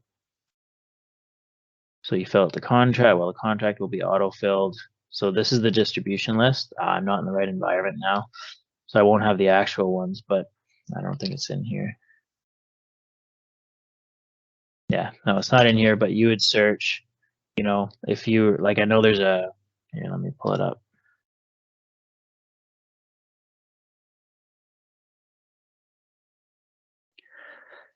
This is the email contact list I was given for this. It might be edited, but don't worry, we're going to edit it. All you need to be concerned with in your region is say, hey, who's my road report contacts? They're different for each one. So all of these are in there. So if I were to search Betty Ann, she would come up. If I searched North NER, I would get Northeast Region OO permit. And then you would just send it to them. So you can send to multiple people. So I can send to this guy. Sorry if I'm picking people who are in this training. These are all just migrated contracts. I can send it to as many people as I want. I'm actually going to remove them so I don't send this to them. Let's search. So region, you go through all this stuff here. Location of work, direction of travel. These are all intentionally restricted so that they get no spelling mistakes or transcription errors or anything like that to make sure that they're getting exactly what they want. So where they can, so this is travel delay. I can't input letters here. I can only do numbers, so it's alpha and numeric restricted where appropriate. And then lane width, effective lane width. Who is intended to submit the report if not the office person? I tried to start one today. The weights and loads engineer is not in distribution. I can put them in there. I think they're in there now, but they're under a different name. I was literally requested this morning to change those names, Carrie. Lisa, on the other side. Radio room also use the road report to identify who the emergency contacts. How is that done now? Whoever, so I was given this list. I was told to put this in there. Whoever they tell me to put in, I'll put in other people. Your region can put in other people as well. So it's going to be region specific. Specifically Northeast region, I think, has some different flavors of reporting. So, I mean, it's as simple as me creating a contact, which is a 30-second exercise. When you select OO permits role group in the groups app, there are no emails in the group. Yeah, you shouldn't. Yeah, that's confusing. So we are going to probably set up an OO permits group, but that what you're actually selecting is a permissions group that they use for read only, not it doesn't have an email address. So we're kind of in the midst of setting it all up. It was set up with the original names, and it's been requested that there's a bunch of new names. So just ask your CSA who the road report should be going to, and if they're not in there, let us know and we'll set them up. Yeah, you can request more contacts through CSA. Yep. The only thing is, like, they just have to be a contact in the system. So if I here, let me save this.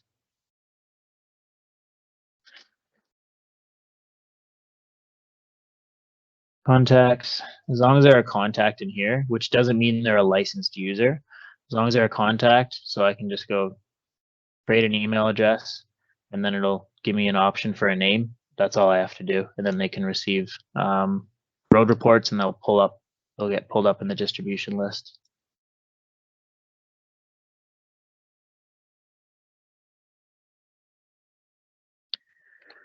What lanes are closed, left, right, whatever.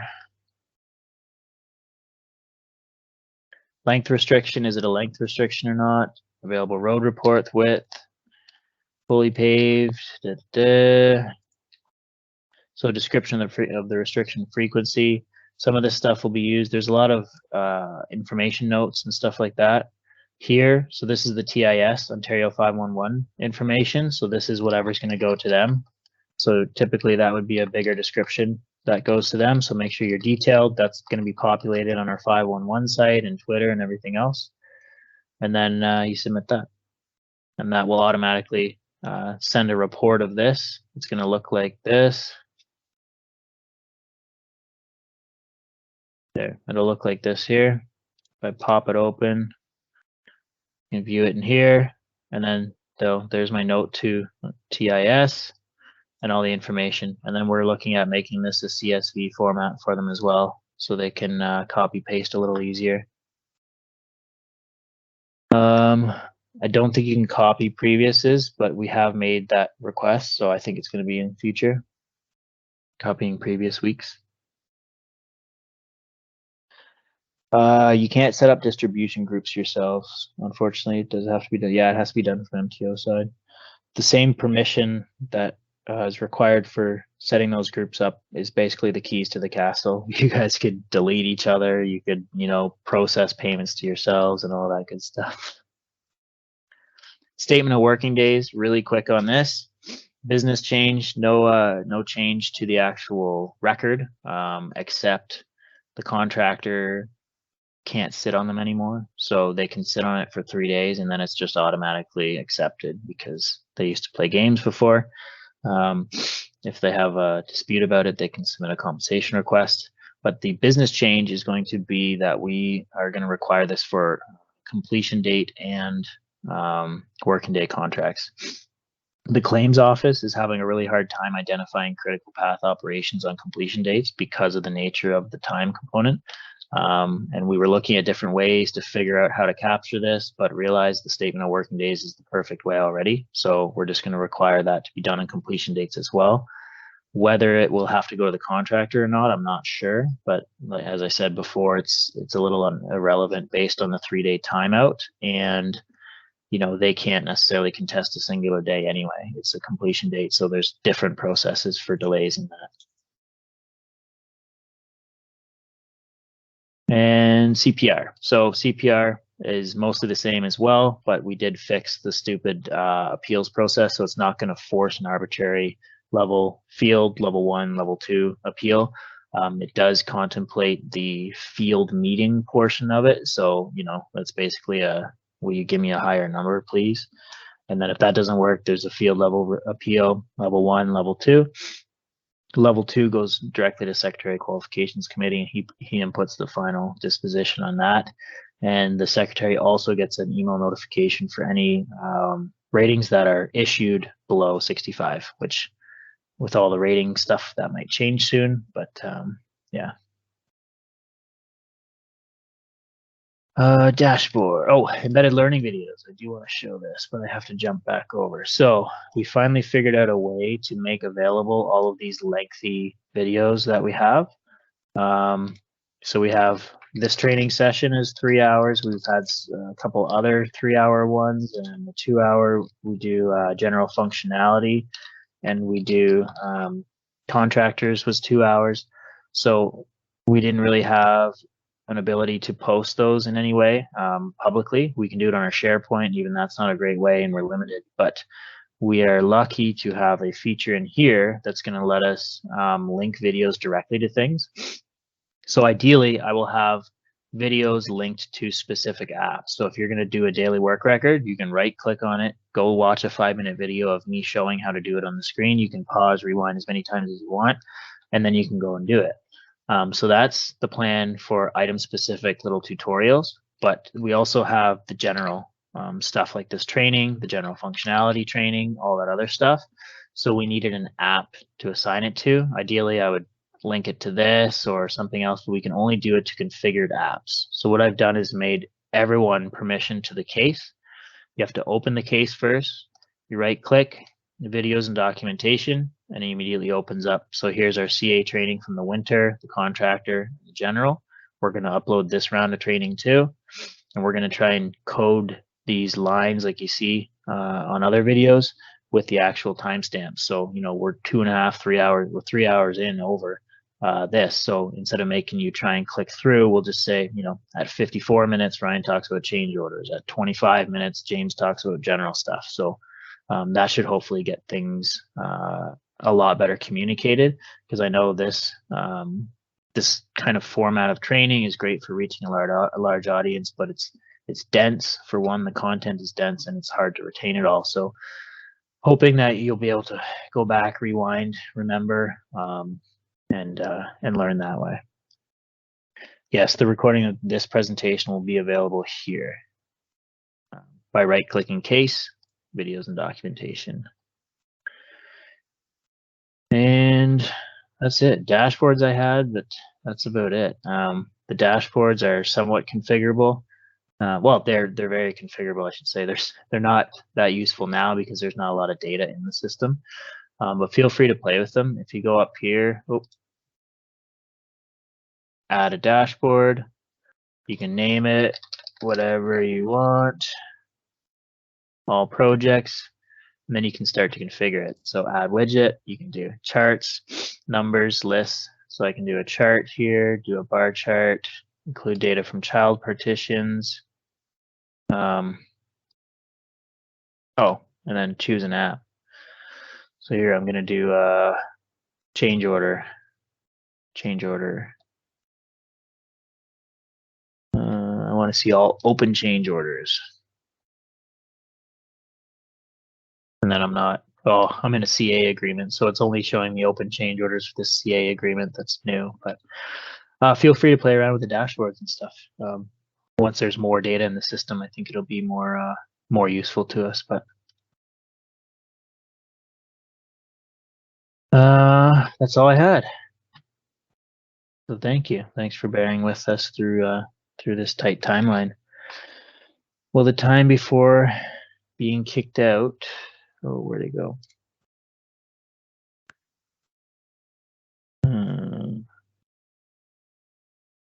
Well, the time before being kicked out of Kahua being looked at. No, we've looked at it a million times. It's like an OPS wide rule. Well, it's a legislated rule and it's general IT practice. Same way your phone kicks you out if you're logged into your bank too long. Any of those sensitive websites. We obviously have incredibly sensitive information. This system's going to handle $4.5 billion commercially a year. You know, we have to have those timeout opportunities or those timeout mechanisms. You know, I'm not a big fan of them. I understand the frustration, but yeah, it's an imposed restriction that we're definitely not going to get around. We've tried very hard, so you're welcome.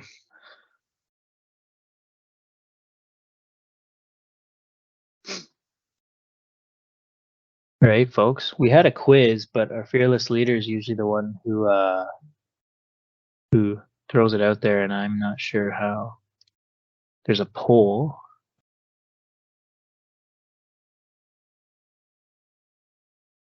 Yeah, no, it's not set up. Don't worry. You don't have to answer. Alrighty. Well, have a great rest of your day, everybody. Great weekend too.